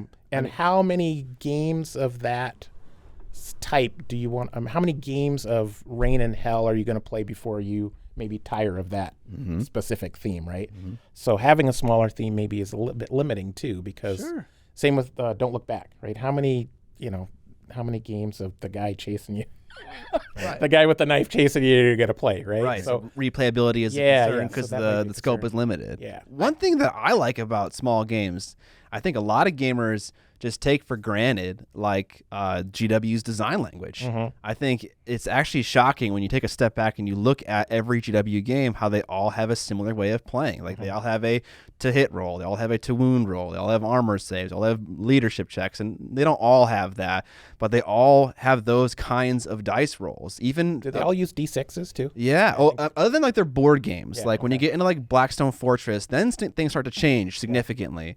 But otherwise, largely D6 systems. And so they all play and feel very similar. Even their smallest skirmish games up to their largest army games, like you're all kind of doing the same thing. And so when you get outside of that, you start to get into weird D20 systems like Frostgrave. Like Frostgrave, really swingy. Or like you're rolling a pool of dice and you get net successes. You take those successes and you apply them to results. That's how Carnival is. Yeah, it's a whole different way of playing a war game, and I find that super refreshing. Right, it's a different way to play a game. Yeah. Silver Bayonet, same thing. That uses a 2D10 system, and but it uses colored D10, so one does one thing and one does another thing. You add them together to get a score, but one is either a power die or the other is I can't remember what the other phrase is for it, but they do two different things, and so that is a mechanic built into the game as well. Interesting. So it just kind of changes up. We're all rolling dice for all these games, but having the different dice mechanics is some refreshing as well. Yeah. Or for a while, GW didn't make a game where you played models on a tray, like in squares and stuff. Yeah. They do that now, but before that wasn't a thing they were interested in designing for, and so other companies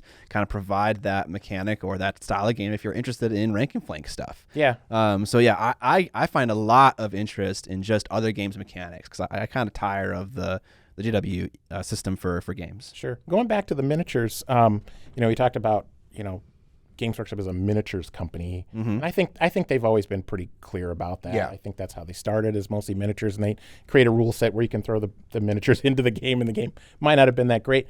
But, a friend of mine said something to me. I was trying to get him to Silver Bayonet, and he said something. He goes, the miniatures aren't that great. Because they do have, it's not an agnostic. That's not a miniatures agnostic. It is in a way. They do produce an official line of Napoleon, but you could use any Napoleonic figures that you want to find. But he said, the game looks fun, but the models aren't that great. And my response was, but you don't need the best models to play a fun game with your bros. Like you just, I think we get fixated on the models sometimes, and how cool they're going to look or how well we can paint them. And sometimes just getting paint on a model and getting it on the table so you can play a game and enjoy the experience is we lose that sometimes when we focus on the models themselves. So yeah, I think there's a bit of that, and I think understandably so, for the same reason why we get into miniatures games of whatever type in the first place, and that is this tangible aesthetic kind of integration to the game. It's why you play 40K instead of going home and playing StarCraft on your PC. There's something that's tied to that, and the hobby side of it as well, and I think to acknowledge that. And I don't put down, because I know that I'm biased towards games that their art direction, their aesthetic, and their miniatures really appeal to me. Sure. And if enough of those boxes are checked, then I'll dig into, does the game sound fun? Occasionally you'll hear about stuff and you need what I'm kind of trying to lead into here with this with Don, whereas you have champions that will get you excited about something you wouldn't otherwise be excited about. And I think a big issue that we have outside of the GW sphere is the amount of weight that you have to carry of being someone that's a champion like you are, Don. That how much work that is. Right. You have to do the research. You have to figure out what this game is about. You need to learn the game. You need to buy the stuff. You need to really know the rules well enough. And then you have to succeed at your diplomacy check to convince your friends that it's worth playing. Sure. Those are a lot of steps. With Warhammer, you don't have to do anything. Right. You don't have to do any of that. Not only do you not have to do that, you don't actually have to play the game. Right? You can just be like, I really like the Dark Eldar. I'm going to buy those. And be like, yeah, we'll play. And be like, okay, let's try to get a game together. And then they're scrounging together to build their people so you get gray versus gray on the table and that kind of a thing. And it's a totally different level of investment.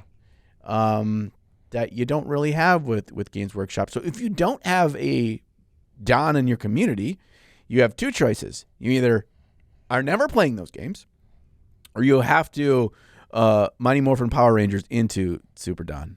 I don't think you have to be a Don. I think you either are or you are not. And I'm not to say that if you aren't one right now, you will never be one. But like, I'm very interested in the Fantasy Flight Star Wars RPG right now, and purely because of my interest, it is carrying the weight of all of that, like onloading. I want to do that stuff. It is fun to do that stuff. It is fun to read the adventure module, make it all unique for my individual player characters. Do the research for like what kind of animal would exist in this weird alien world. Like I think that's fun. Ducks. Exactly. Alien ducks. It's always ducks. And so I'm kind of curious if that's the case for you. Like in the past, you've said you like to be the game master. You like absolutely. to host the experience. So is that enjoyable for you? That's the fun part for me, is creating these worlds where, and I always keep going back to Frostgrave because that's the one I'm the most invested in. I have tubs and tubs of winter scenery that I built that could only be used for a winter-based game.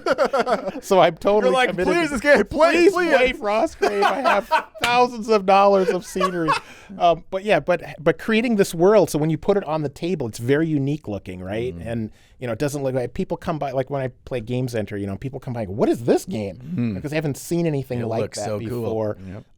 And then you get a chance to kind of talk about the game and tell people about it. I'm like, I'd never heard about that. And that's the other thing, there's a lot of these games that people never get a chance to find out about because they're not carried in stores. You can only find out about them online, or if you have a friend who learned about it and exposed you to it.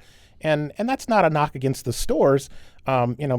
Danimals will tell you that some of the stuff is really hard to get. You can't get it. You have to get it direct from the manufacturer. They're small companies. Usually they're more focused on selling directly to the customer than they are to retailers.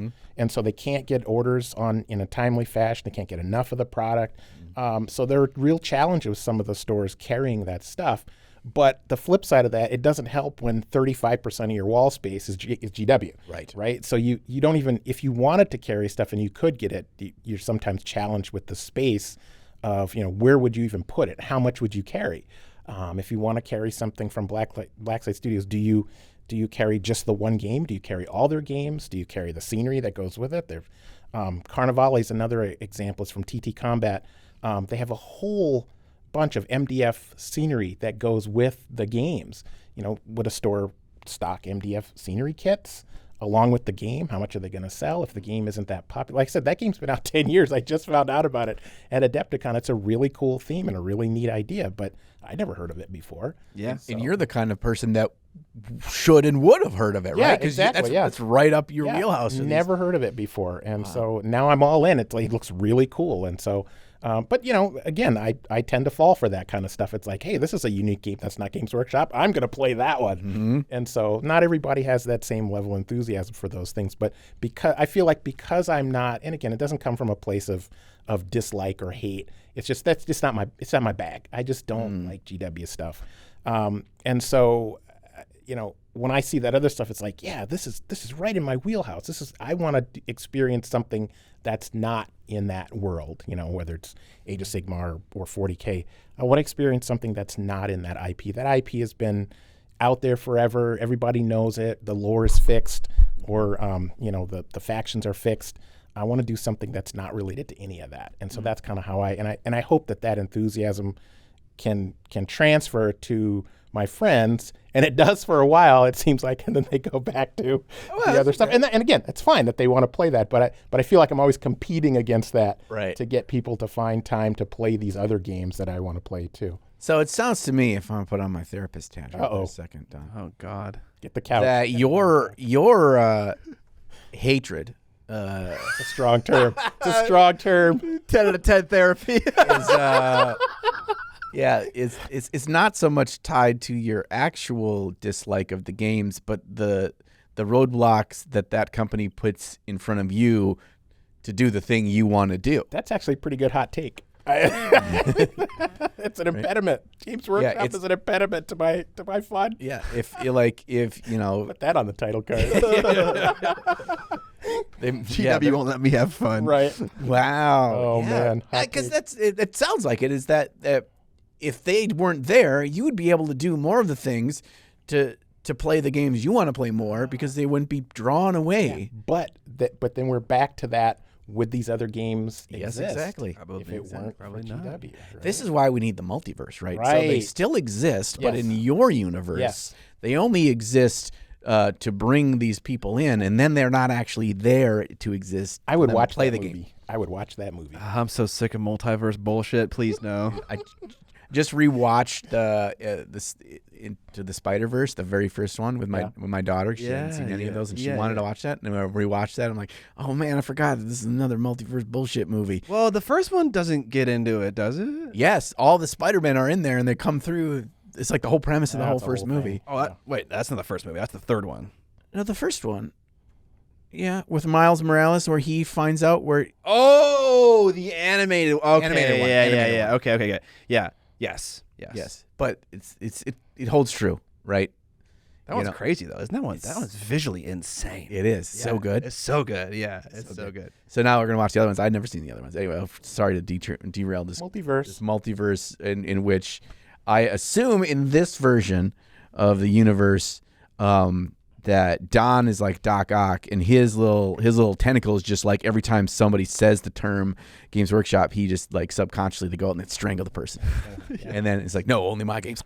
It got dark real quick. So, but that's a good point. So let's talk about. That's a good point. That's a good point. Well, the point I was going to make was let's talk about what I like. Let's talk about some of the other games that are out there. Yes. That are popular that people like that are not GW games that maybe don't get the recognition that they should get. Like, he's got notes. So I made notes. I had you know me. I got to come prepared.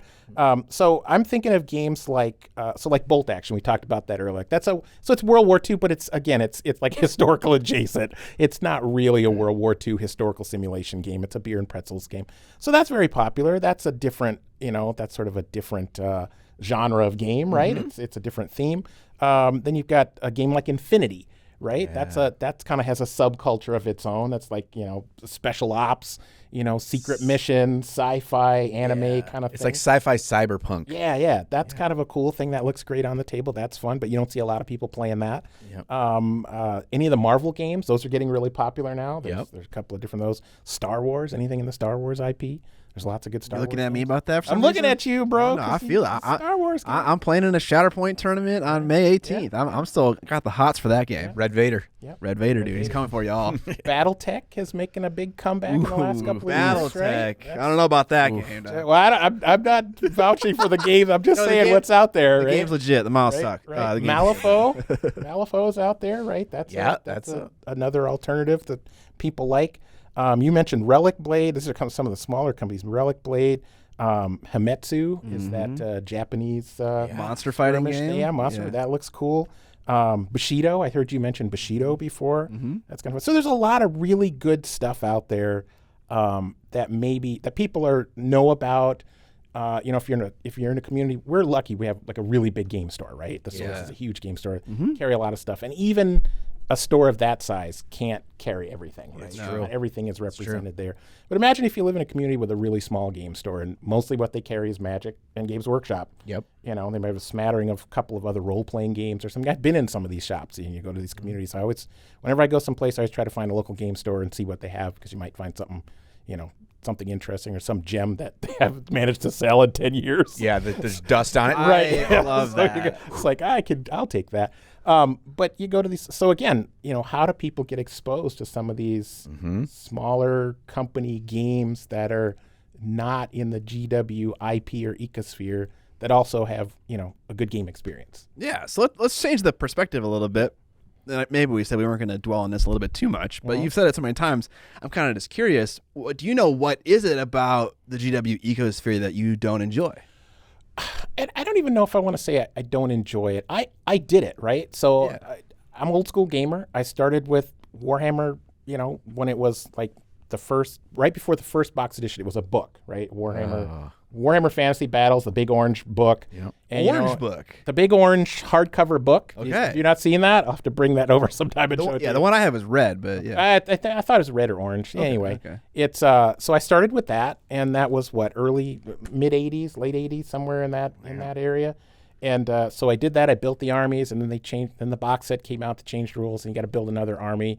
And then the next box set came out and the change rules. You got to build a different army, because it keeps. So that we talked about that churn, right? Yeah, that where whiplash. You're constantly changing things. Yeah. And it's happening right now. I just saw a video the other day. I don't remember who did it, but they've just gotten rid of a bunch of stuff in their. Both in 40K and I think in AOS and a lot of the Beastmen dropped out of AOS entirely. Yeah, a lot of the Warcry stuff is going away apparently. Yeah, the Chaos Warbands. Yeah. So that over the years that tended to sort of bug me. Okay. It's like you'd build and paint stuff and then and you can always make the argument it never goes away. You own it. You paid for it. You painted it. You can still play any version of the game that you want to do that. But are your friends playing that version of the game? Probably not, right?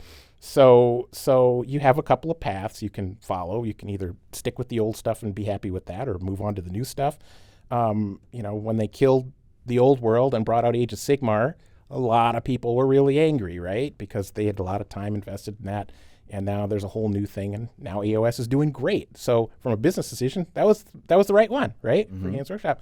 But what harm did it cause to the players who didn't adopt AOS and didn't want to continue in that thing. So I kind of followed into that realm. Like I said, I don't hate Games Workshop. I think I just grew tired of them more than anything else. Right.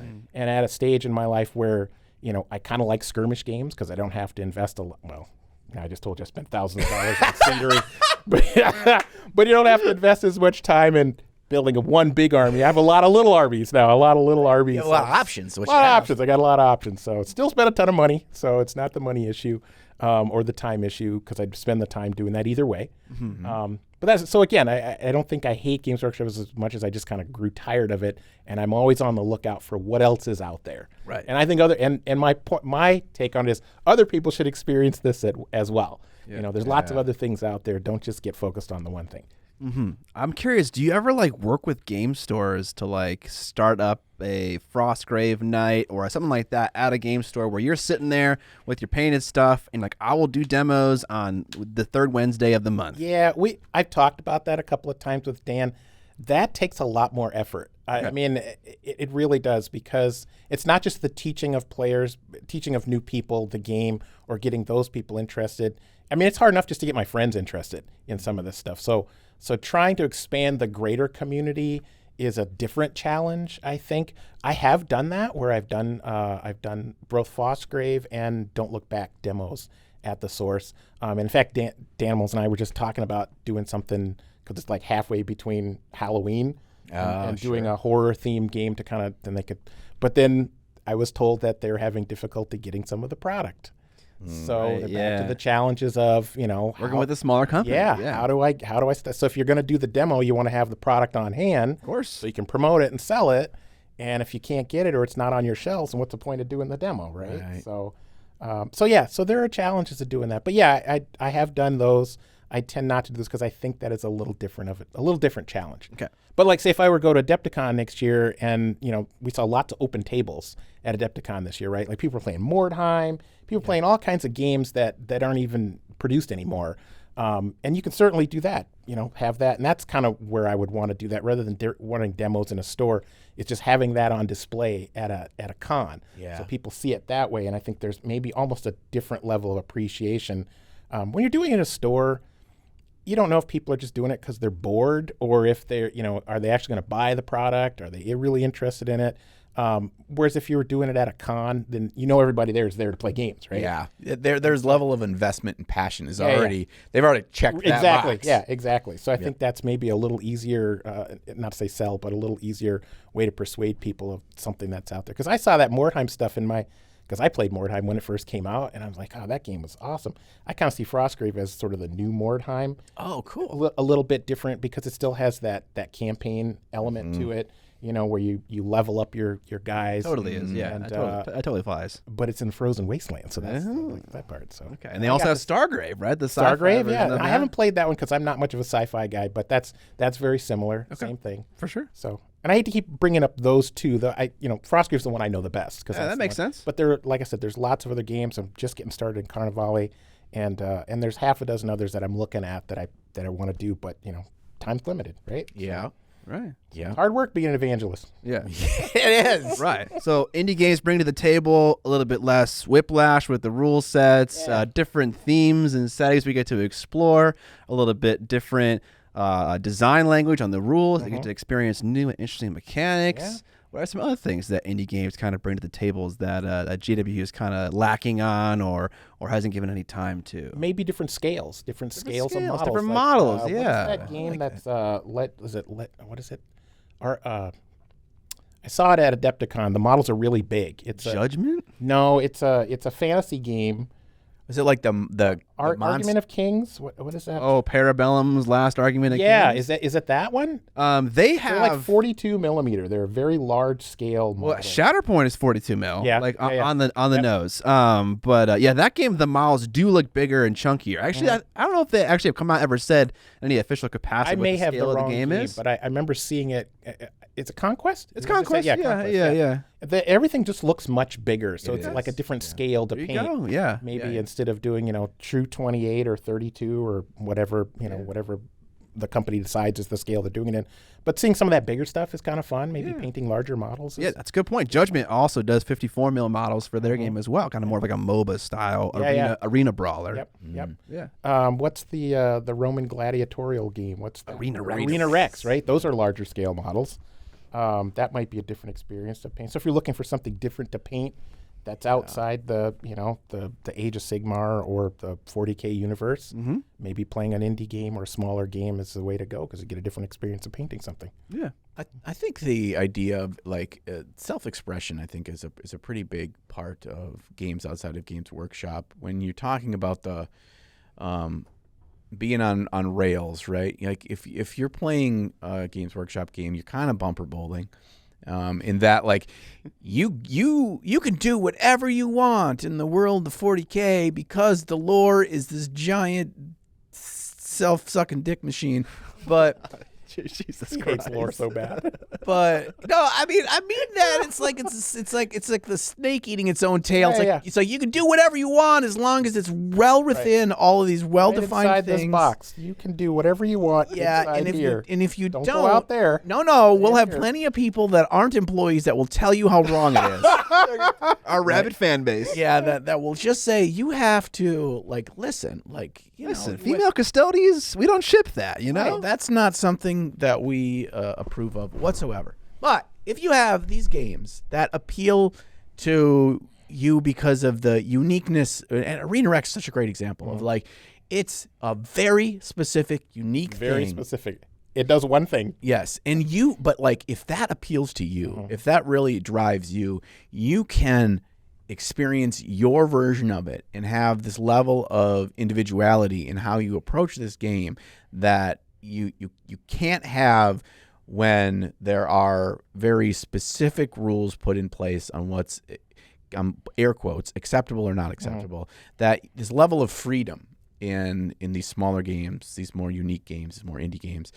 And also, I think, going back to when you're talking about all the changes that Games Workshop has made over the years, the frustrations with those, it's kind of a victim of your own success.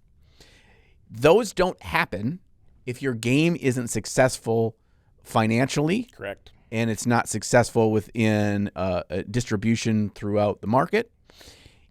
If your game is not that great, you never have that problem. Right. And so that's not to say, and maybe that's a level of misunderstanding bias of these other games. Like, well, they haven't had to evolve and change and grow, blah, blah, over the years. That means that must mean they're not good. That's not the case. Maybe they were perfect. Maybe they were just really, really sound in their rules foundation to begin with. Yeah. And maybe the evolution of the Games Workshop games is a point in their favor, that they've grown with the times. Just to play devil's advocate here, that the new version of Age of Sigmar 4.0 that's coming out this summer is going to be the greatest version of a fantasy tabletop war game that's ever existed because of trial and error and learning and evolving and all this, in theory.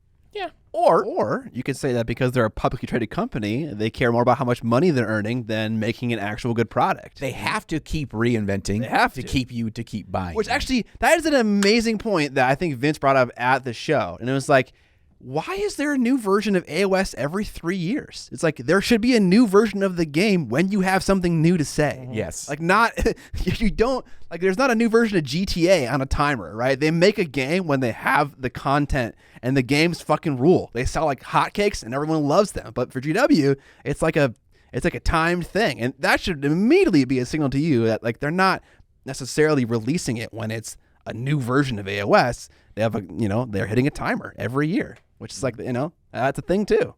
Yeah. Let the record show that I didn't say that. Yeah. No, I did. I everyone knows I'm not a huge fan of the GW's design language for games and stuff like that. And I think that's a great indicator of maybe a reason why they're more led by their pocketbook than they are about innovation and actually changing the game.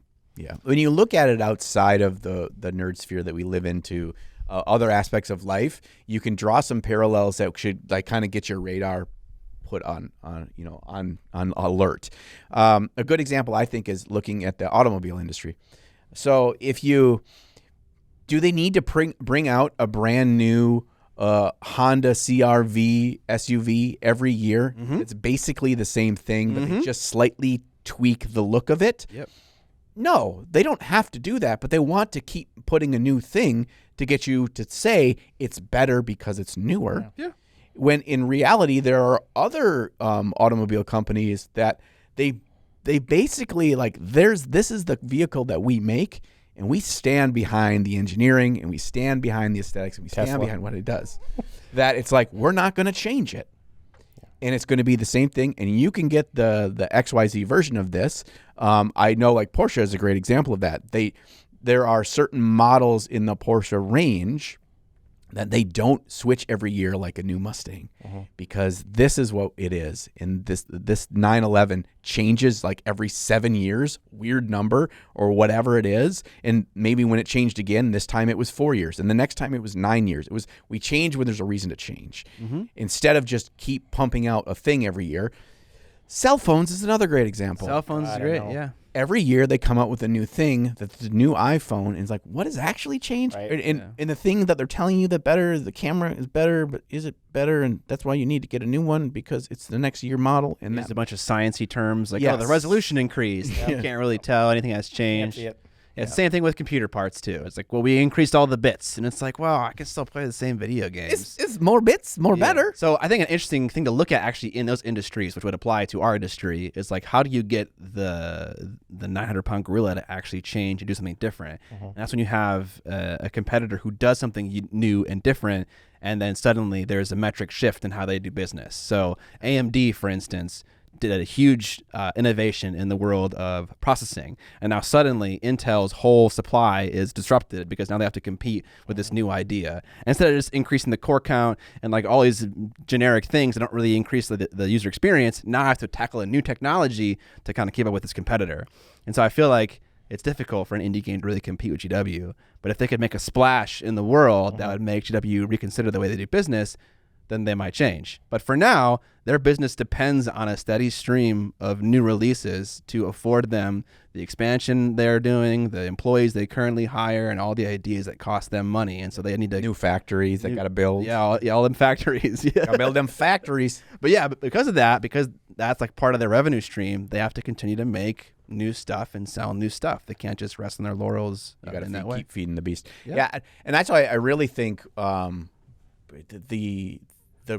notable rise of what, well, I'll put the blanket of indie gaming, but I don't mean that in a to downplay or to minimize the success, the value, the worth of these other companies, is that, and people that are passionate about it, like Don, is maybe there hasn't been a major blip yet, but there's enough stars out there now in the solar system that are all shedding light that sooner or later, and maybe it's happening in small ways, but we're all growing to a better place because they exist and because the opportunities are out there for us, that we're making the games we play just at a high level better experiences because we have more options. Right.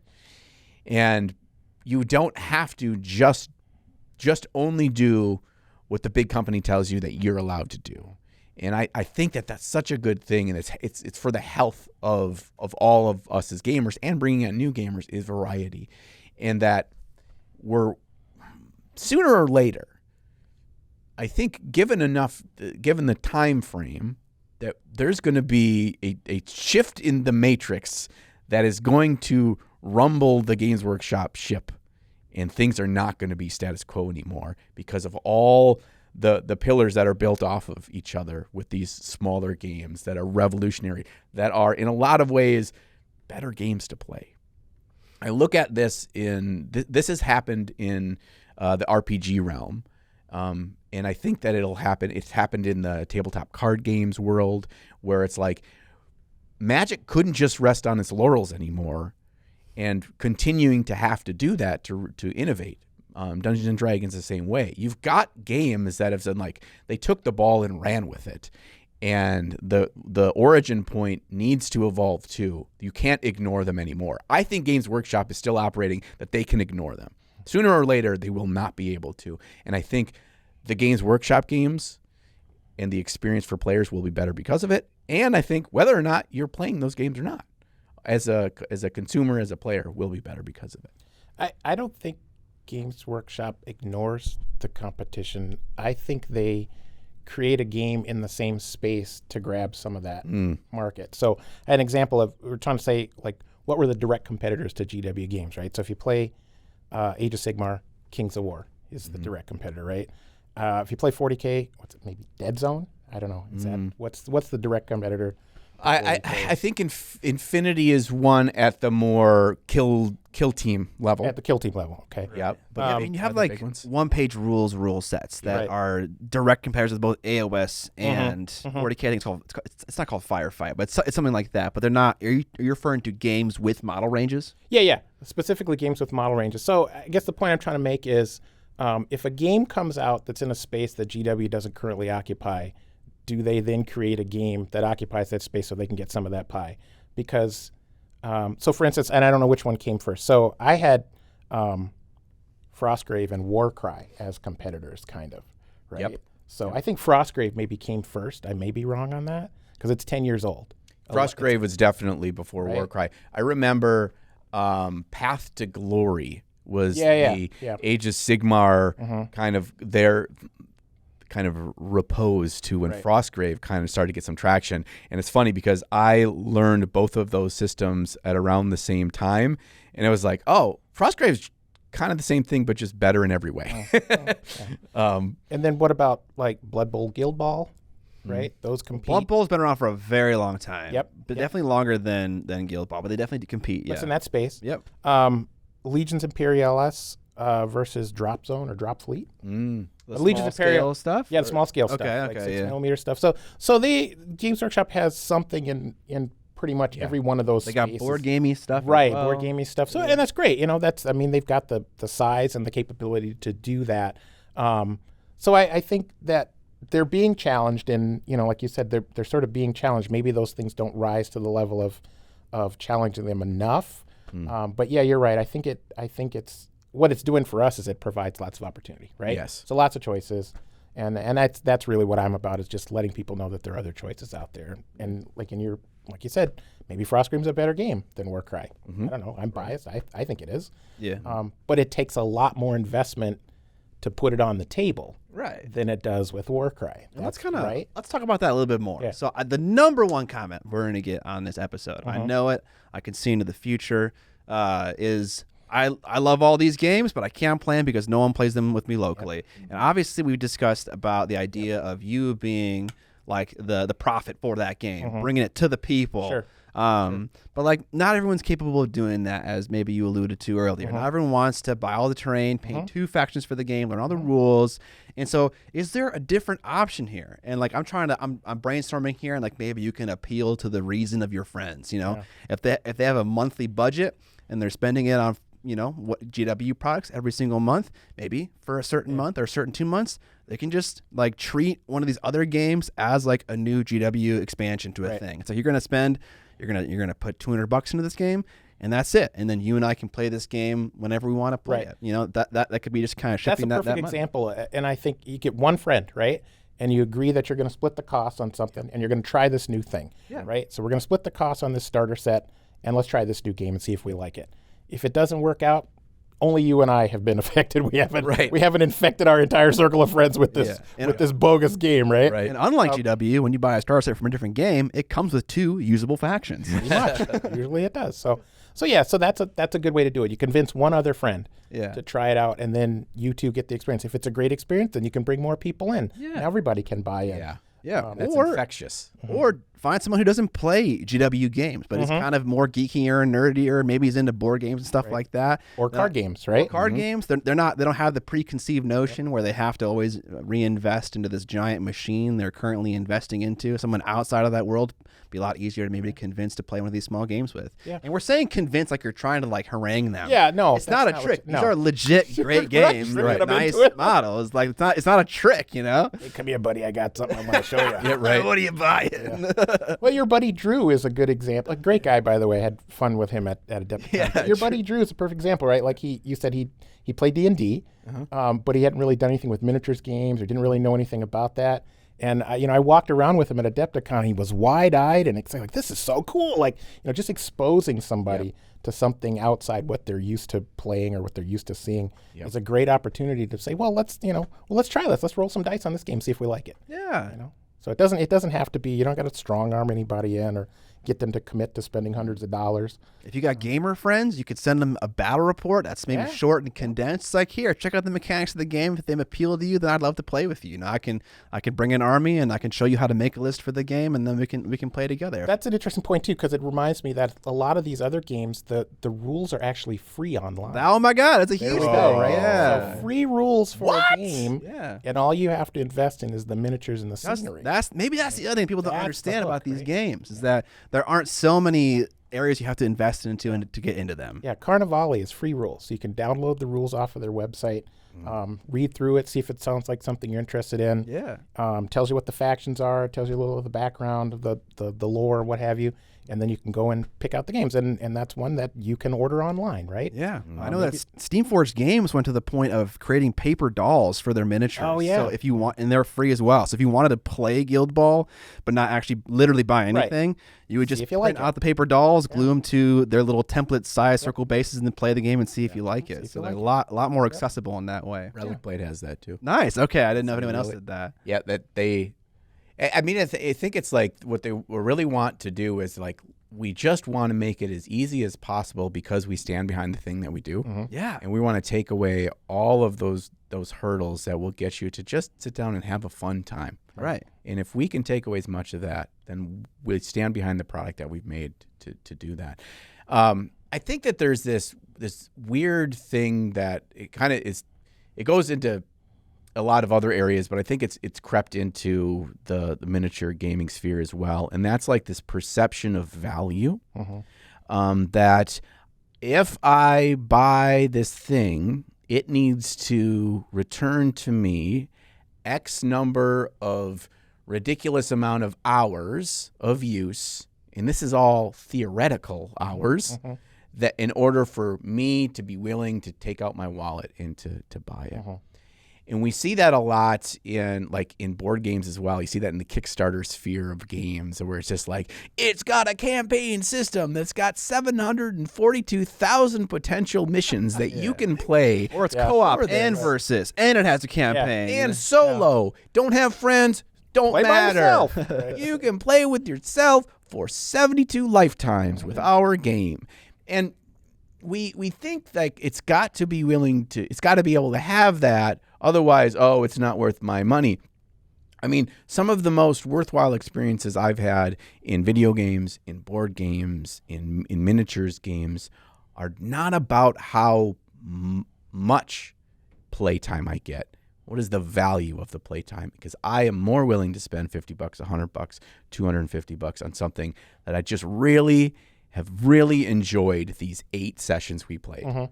And I think some of that has to do with as I get older, I realize that it's like I'm not going to be able to play Warhammer 4 nights a week no matter what. But if I get one night of sitting down and playing Kingdom Death with my buddies over the next 6 months, I'm going to really, really enjoy that. Or just one time of learning a new game and having fun with that. I think we need to reassess that Warhammer is the theoretical, but it's not the actual experience, right? Yeah. I think that's how they get you, where it's just like, yeah, but you could play these massive tournaments. You could play with thousands of different people across the country or across the world because we all have the same commonality of the language that we speak, and that is the possibilities of playing, when in actuality, just finding a thing that doesn't have to play with thousands of other people around the world. You just need one or two, or a small group of friends, and you'll have more fun with it, right? And that's that. It's like the worry is that nobody plays the game. You don't need everyone to play the game. Yeah, just need your one bud. We solved it. There it is. We cracked it, guys. That was a pretty good list of things about indie games that I think offer more in the world of wargaming than GW. Do you have anything else you wanted to add to the list? Free rules, free army builders. Oh. Let's talk about that. Online army builders, right? For what are you thinking about? So Carnivale has all of the units listed online. Okay. So you don't need to buy a book every year or 2 years to get your army list. Yeah. Right? I guess that's the thing. That's interesting. You're kind of alluding to this, is that everyone takes their experience with whatever they understand, and they just kind of imprint it on anything else they're going to take on. And it's just like, no, dude, there's no army books to buy. There's no rule books to buy. Yeah, Infinity's the same way. The army builder is online. actually so is when super slick. Yeah. So the best thing is whenever there's an upgrade or an update, it's immediate, right? You don't have to buy a new book. You don't have to print anything out. Well, you could print it. You gotta reprint out the rules. Yeah, but it's all online. So anyway, just there's other benefits.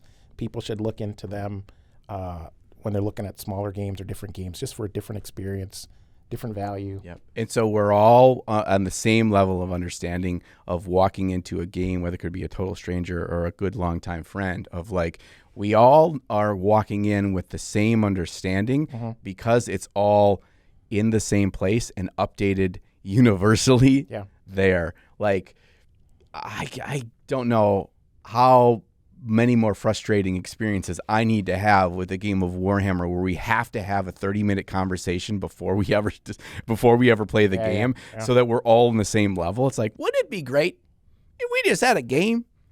What's the deal? Where you can just Jerry Seinfeld just showed up. Yeah, it is like why do I need 17 different books and that I need to all cross-reference to understand what you're going to do here on the table, where it's like, well, my app, actually, I could just go through and be like, oh, yeah, I see what your person does down there on that thing. Yeah, it's cool.